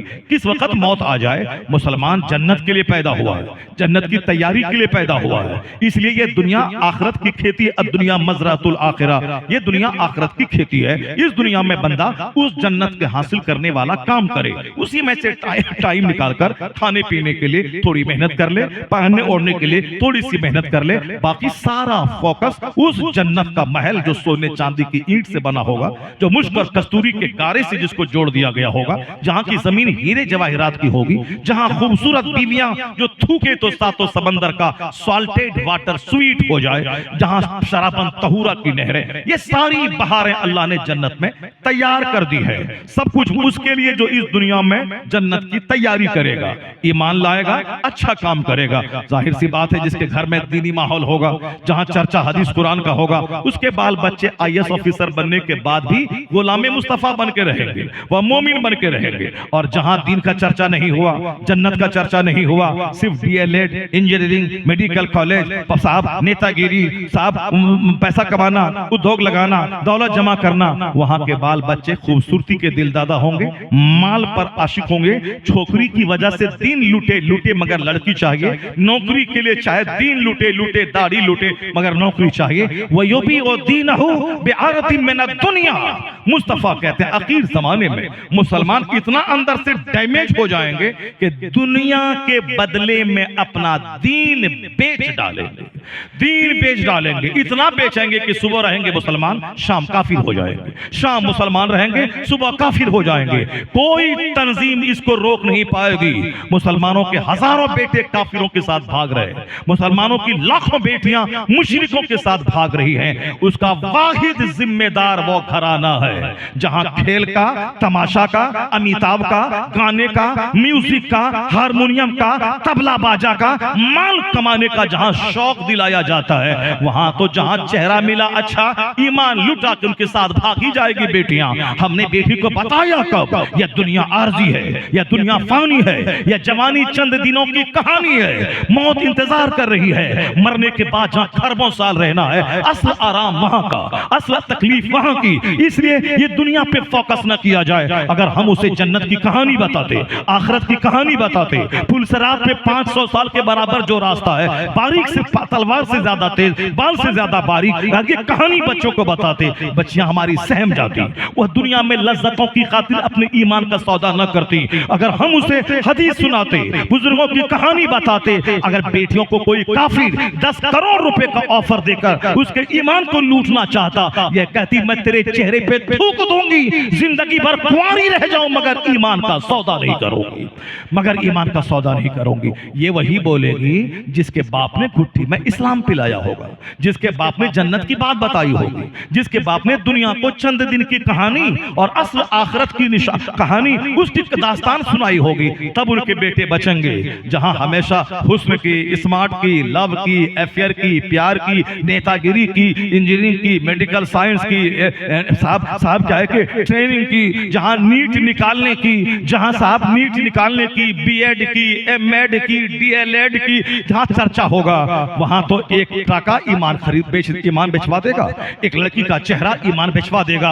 हुजूर ने कहा आखिर ज़माने में मुसलमान इतना डैमेज हो जाएगा कि सुबह मुसलमान रहेगा, शाम काफिर हो जाएगा, शाम मुसलमान रहेगा, सुबह काफिर हो जाएगा। इसी हालात को हुजूर ने 1400 साल पहले देख लिया था, इसलिए हुजूर ने बता दिया। ऐसा नहीं कि हुजूर ने बता दिया तो होगा, हुजूर ने बता दिया तो मुसलमान काफिर हो जाएगा, सुबह मुसलमान रहेगा, शाम काफिर हो जाएगा। हुजूर के बताने की वजह से ऐसा हो गया नहीं, हुजूर के बताने की वजह से ऐसा नहीं हो गया, बल्कि जो कुछ दुनिया में होने वाला था लोगों की वजह से, उस बात को हुजूर ने 1400 साल पहले बता दिया। जो कुछ होने वाला था समाज में, ड्रामा शराब का, शबाब का, ज़िना का, सूद का, वो सारी बातें मुस्तफा ने 1400 साल बता दी। आखिर जमाने में इल्म उठ जाएगा, शराब जबरदस्त ढंग से लोग पिएंगे, ज़िनाकारी आम हो जाएगी, ज़िनाकारी आम हो जाएगी। जिस तरह जानवर एक दूसरे से मिलते हैं, उसी तरह रास्ता चलते लोग ज़िना करेंगे, कोई उसको बुरा समझने वाला नहीं रहेगा। जैसे पहले जमाने में और 80 साल की बूढ़ी भी वह सर पे आंचल रख के रहती थी, कोई अजनबी पड़ोसी उसका बाल नहीं देख पाता था, चेहरा नहीं देख पाता था। लेकिन आज वह पर्दा खत्म हो गया। आज एक जवान लड़की दुपट्टा के बगैर जींस टी शर्ट पहनकर सड़कों पे आम टहल रही है, जबकि सारी निगाहें उसके ढांचे को देख रही होती हैं और मर्दों के दिल दिमाग में बहुत सारे हलचल मचती रहती है। लेकिन कौन कहे, ये तो एक फैशन हो गया। अब कोई बोलने वाला नहीं है कि ऐसा निर्वस्त्र होके क्यों चल रही है, और अगर कोई बोलेगा उसको जेल में डाल दिया जाएगा, क्योंकि उस निर्वस्त्र रहने वाली औरतों की तरफ से बोलने वाला जज है, बोलने वाला कोर्ट है, बोलने वाली कचहरी है, बोलने वाले स्कूल के जिम्मेदार हैं। समाज के लुच्चे लफंगे गोंडे चाहते हैं कि औरतें नंगी सड़कों पे रहें, ताकि मेरी आंखें मजा लेती रहें, ताकि हम उसको देख देख कर अपना दिल बहलाते रहें। वरना एक औरत सर से लेकर पांव तक निकाब पहन के स्कूल पढ़ने आई है, उसको तो खुश होना चाहिए कि इससे हमारे समाज के नौजवानों में गलत असर नहीं जाएगा। वह उसका चेहरा को देखते हैं, खूबसूरत है, तब ना उसकी तरफ माइल होते हैं। वह तो निकाब की वजह से चेहरा छुपा हुआ है, तो फिर अब उसकी इज्जत बची रहती है, तो खुश होना चाहिए। मगर ये खबीस मर्दूद स्कूल और कॉलेज के जिम्मेदार तो कहते हैं कि नहीं नहीं, आप यहाँ आती है इस हालत में, उससे हमारे स्कूल का माहौल खराब होता है। वह कोई चड्डी पहन के आए, ज़िनाकारी क्लास में हो, वहाँ कोई माहौल खराब नहीं होता है, और ये सर से लेके पांव तक वेल्ड होके हिजाब पहन के आए तो माहौल खराब होता है। जब ज़िना को अच्छा समझने वाले पदाधिकारी पद पे मनोनीत हो जाएं, तब कौन होगा जो बुराइयों को रोक पाएगा। इस जमाने में ईमान बचाना इतना मुश्किल होगा जितना हथेली पर आग रखना मुश्किल होगा। हदीस में आया है, लोग शहर बे शहर घूमेंगे, यहाँ तक कि जंगल बकरी को लेके जाएंगे, जो जंगल में बकरियां चराएगा उसी का ईमान महफूज रहेगा, जो जहां भीड़ भाड़ में ज्यादा रहा उसका ईमान तो ऐसे ही तबाह बर्बाद हो जाएगा। जैसे हथेली पर आग रखना मुश्किल होगा, उसी तरीके से ईमान बचाना मुश्किल हो जाएगा।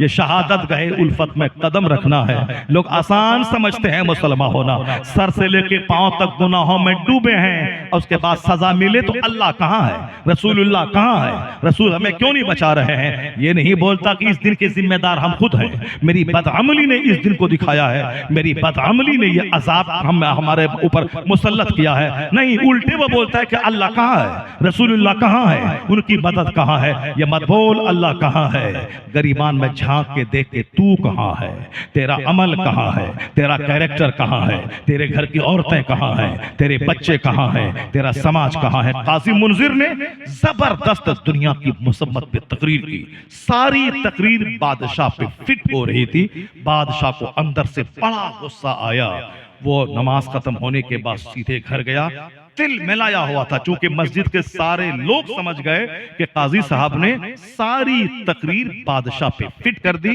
मकान बनाने का जुनून ऐसा इसको चढ़ा है कि मस्जिद की हाजिरी इनकी कम हो गई है। दुनिया की मजम्मत जो कुरान हदीस में थी बयान की बात सच तिल मिला गया, तिल मिला के घर चला गया। उन्होंने इनके पीछे नमाज पढ़ना छोड़ दिया, मस्जिद जुमा के दिन आना छोड़ दिया। बेटा ने कहा कि अब्बू आप इतने परेशान हैं, उनके पीछे नमाज जुमा आपने छोड़ दी, ये उसको निकाल क्यों नहीं देते हैं? आप तनख्वाह उनको देते हैं, आपकी निगरानी में हुकूमत चल रही है, आप इमाम को मनोनीत करते हैं, आप तनख्वाह देते हैं, आप इनको निकाल क्यों नहीं देते? आप इस कदर अंदर से बेचैन हैं, आप गुस्से में हैं, आपका चेहरा तमतमाया हुआ है, आप उनके पीछे नमाज पढ़ना छोड़ दिए, आप जुमा दूसरी जगह पढ़ रहे हैं, आप उसको निकाल क्यों नहीं देते? इतने परेशान अंदर से क्यों है? बादशाह वक्त, बादशाह भी अपने आप में एक परफेक्ट मोमिन था। उसने कहा खबरदार, खामोश। अपने बेटे से कहा खामोश, दोबारा इस तरह के जुमले नहीं बोलेगा, दोबारा इस तरह के जुमले नहीं बोलेगा। क्यों? अगरचे हमारी मजम्मत उसने की है, अगरचे हमको बुरा लगा है, मगर ऐसा हक बोलने वाला अगर मुसल्ले पे नहीं रहे तो तबाही मच जाएगी। वो हक बोला है, वह सच बोला है। खबरदार तुम दोबारा ऐसे जुमले जबान से मत निकालना। मुझको तकलीफ हुई है, मैंने नमाज पढ़ना छोड़ दिया है, मैं दूसरी मस्जिद में जा रहा हूं, लेकिन ऐसा हक बोलने वाला आलिम कभी भी माजूल नहीं किया जाएगा, सस्पेंड नहीं किया जाएगा। यह है ऊंचे उठ के सोचने की बात, यह है छोटी छोटी बातों को नजरअंदाज करके अपनी जिल्लत रुसवाई झेल ले, इस्लाम की रुसवाई बर्दाश्त ना करे, मसलक की रुसवाई बर्दाश्त ना करे। हम नंगे हो गए, गंदे हो गए, चौपट हो गए, गलीज हो गए, मदरसा को मिटाने की कसम खा लिया, जलसा को रुकवाने की कसम खा लिया, और साहब कंपटीशन कर दिया। वो साहब मदरसा खोला है, हम खोलेंगे, वो मस्जिद बनाया है, नमाज तो नहीं पढ़ेंगे, अलबत्ता दिखाने के लिए मस्जिद खोलेंगे। मस्जिद में एसी लगाना कमाल नहीं है, मस्जिद में जितनी ज्यादा नमाजियों की तादाद हो वही मस्जिद दुआ करती है, बाकमाल मस्जिद है। रहे मस्जिद मिट्टी की, नमाजी मार्बल होना चाहिए। यहां से मौज की खातिर मस्जिद, मदरसा, दीवार, मार्बल, ग्रेनाइट सब शान शौकत दिखलाने के लिए है। अल्लाह के लिए कौन नमाज पढ़ेगा? अल्लाह के लिए कौन मस्जिद तामीर करेगा? अल्लाह के लिए कौन अपने सारे दिलों के गंदे ख्यालात को मिटाकर अच्छे लोगों को सराहेगा? कौन होगा ऐसा? एक बार मिस्र में कहत छाया, बारिश रुक गई, सारे लोग परेशान हो गए। बादशाह मिस्र ने क्या कहा? काजी मुनजिर से जाके कहो वह दुआ करें कि अल्लाह बारिश रहमत का नज़ूल फरमा दे। वही जिनके खिलाफ उन्होंने तकरीर की थी, वो क्या कहते हैं अपने गुलाम से? काजी मुनजिर से जाके कहो कि बारिश बंद हो गई है, लोग परेशान हैं, वो दुआ करें कि बारिश हो जाए।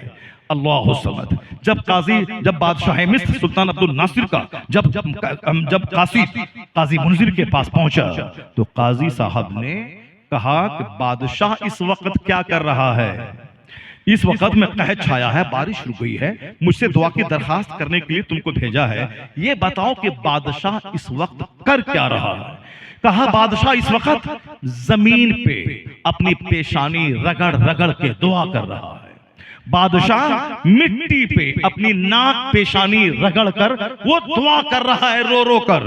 कहा जाओ खुशखबरी सुना दो, जब मुल्क का बादशाह वह मिट्टी पे नाक रगड़ के दुआ करे, खुशखबरी सुना दो कि अब बारिश होने ही वाली है, बारिश आने वाली है। इधर कासिद खबर लेके गया, उधर वो झमाझम बारिश हुई कि सारा मिस्र सरसब्ज़ोशादाब हो गया। ये है बुजुर्गान दीन की वो कहानियां जो हम जैसे गंदों को अपना आईना दिखलाती है। कैसे वह लोग कुव्वते बर्दाश्त, कुव्वते सब्र के मालिक थे। वह लोग छोटी छोटी बातों, गंदी गंदी बातों के पीछे पड़कर इस्लाम का, मस्जिदों का, मदरसे का नुकसान नहीं करवाते थे। इस्लाम का मफाद जिसमें हो, सुन्नियत का मफाद जिसमें हो, मसलक का मफाद जिसमें हो, मशरब का मफाद जिसमें हो, उस मफाद की खातिर अपने जिल्लत को बर्दाश्त कर लेते थे, मगर इस्लाम को नुकसान नहीं पहुंचने देते थे। यही कहानी बुजुर्गान दीन से हमारी जिंदगी में रोशनी के लिए काफी है। मैंने कहा आपसे कि एक खातून बगदाद की सर से लेके पांव तक नेकी का मुजस्समा है, और एक बाप दिन भर जिहाद, रात भर सजदा। एक खता हो गई, उसकी माफी के लिए 10 साल तक नौकरी, फिर लूली लंगड़ी अपाहिज गोंगी से निकाह करने का की शर्त पर राजी हो जाना, ताकि सारी तकलीफ दुनिया की मगर कयामत के दिन बेदाग होके जाऊं, वहां अल्लाह के नजदीक शर्मिंदा ना होना पड़े। लूली लंगड़ी अपाहिज बीवी दुनिया की मुसीबत है, चंद दिनों की, ये झेल लूंगा, मगर अगर माफी इसी शर्त पे ठहरी है तो बस मैं उस लूली लंगड़ी से निकाह करने को तैयार हूं। तैयार हो गए, क्यों? एक मुसीबत को उठाने के लिए। लेकिन जो अल्लाह से सौदा करता है, अल्लाह ताला ज्यादा दिन तक उसको नुकसान में नहीं रखता। अल्लाह ताला बेहतरीन बदल अता फरमाता है। उस नौजवान ने अल्लाह की मोहब्बत में आखिरत के अजाब से बचने के लिए एक लूली लंगड़ी से शादी कर ली, ताकि हमारा ये जुर्म माफ कर दे। ना सोचा था कि खूबसूरत होगी, नहीं, बल्कि लूली लंगड़ी समझ के निकाह कर लिया। अल्लाह की मोहब्बत में, अल्लाह से डरते हुए, कयामत के दिन हिसाब किताब से की गिरफ्त से बचते हुए इस गुनाह के दाग को यही धोना चाहा। मालूम है जब गुजरे उरूसी में दाखिल हुआ, हुस्नो जमाल की देवी बैठी है, बाहर निकला, महसूस हुआ कि मेरी बीवी नहीं, मैं गलत कमरे में दाखिल हो गया हूं। लेकिन लड़की के वालिद ने कहा, बेटा ये तुम्हारी बीवी है। मैंने जो कहा था लूली लंगड़ी गोंगी, इस माना कर कहा था कि मेरी बिटिया इतनी परहेजगार है कि जबान ने आज तक गुनाह नहीं किया है, कान ने आज तक खता नहीं किया है, हाथ पांव से गुनाह का सुदूर नहीं हुआ है। वो लड़का सजदे में सर रख के अल्लाह की इस नेमत का शुक्र अदा किया होगा, मालिक मैं आखिरत के अजाब से बचने के लिए, मैंने इस गुनाह की माफी के लिए इस लड़की को मैंने कबूल किया था, तूने इस सौदे को नफा बख्श बनाया कि जन्नत तो दूर है, इसी दुनिया में उस सब्र का जबरदस्त इनाम तूने अता फरमा दिया। जब बाप अल्लाह से डरने वाला, मां सर से लेके पांव तक नेकी का पुतला, तब अल्लाह ने दोनों के मिलने के बाद जो औलाद दिया है वह करोड़ों कादरियों का इमाम और मुर्शिद, वलियों का सरदार अब्दुल कादिर जिलानी की सूरत में अता फरमा दिया है। एक गौसे आजम का लंगर खाने वाले, एक तोशा और मालिदा खाने वाले, एक साहब गौसे आजम के नाम पे लंगर लुटाने वाले।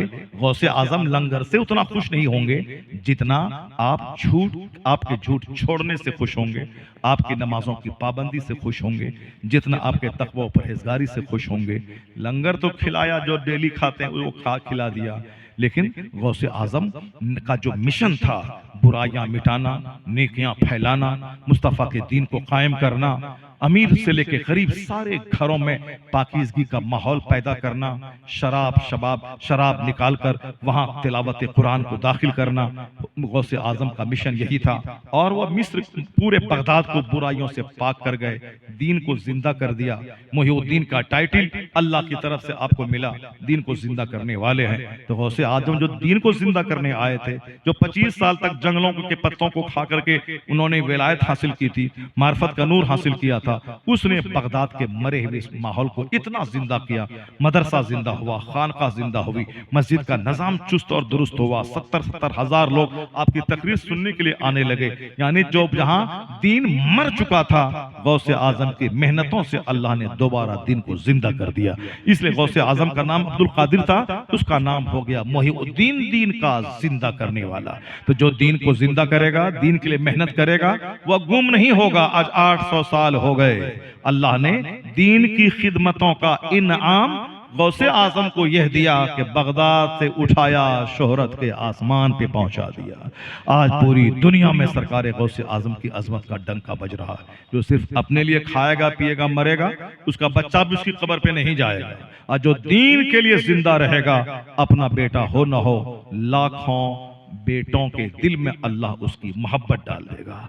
इसलिए जमींदारों की कब्रों पे जानवर चरते हैं, मगर फकीरों, दुर्वेशों, अल्लाह वालों की कब्र पे गुलाब चढ़ाया जाता है, वहां मुश्क और अंबर लगाया जाता है। लाखों करोड़ों की भीड़ रहती, ताकि दुनिया जान ले जो बाल बच्चों के लिए सिर्फ जिएगा, उनके बाल बच्चे भी उसको भूल जाएंगे। और जो रब के दीन के लिए जिएगा, रब करोड़ों दिलों में उसकी मोहब्बत अता कर देगा।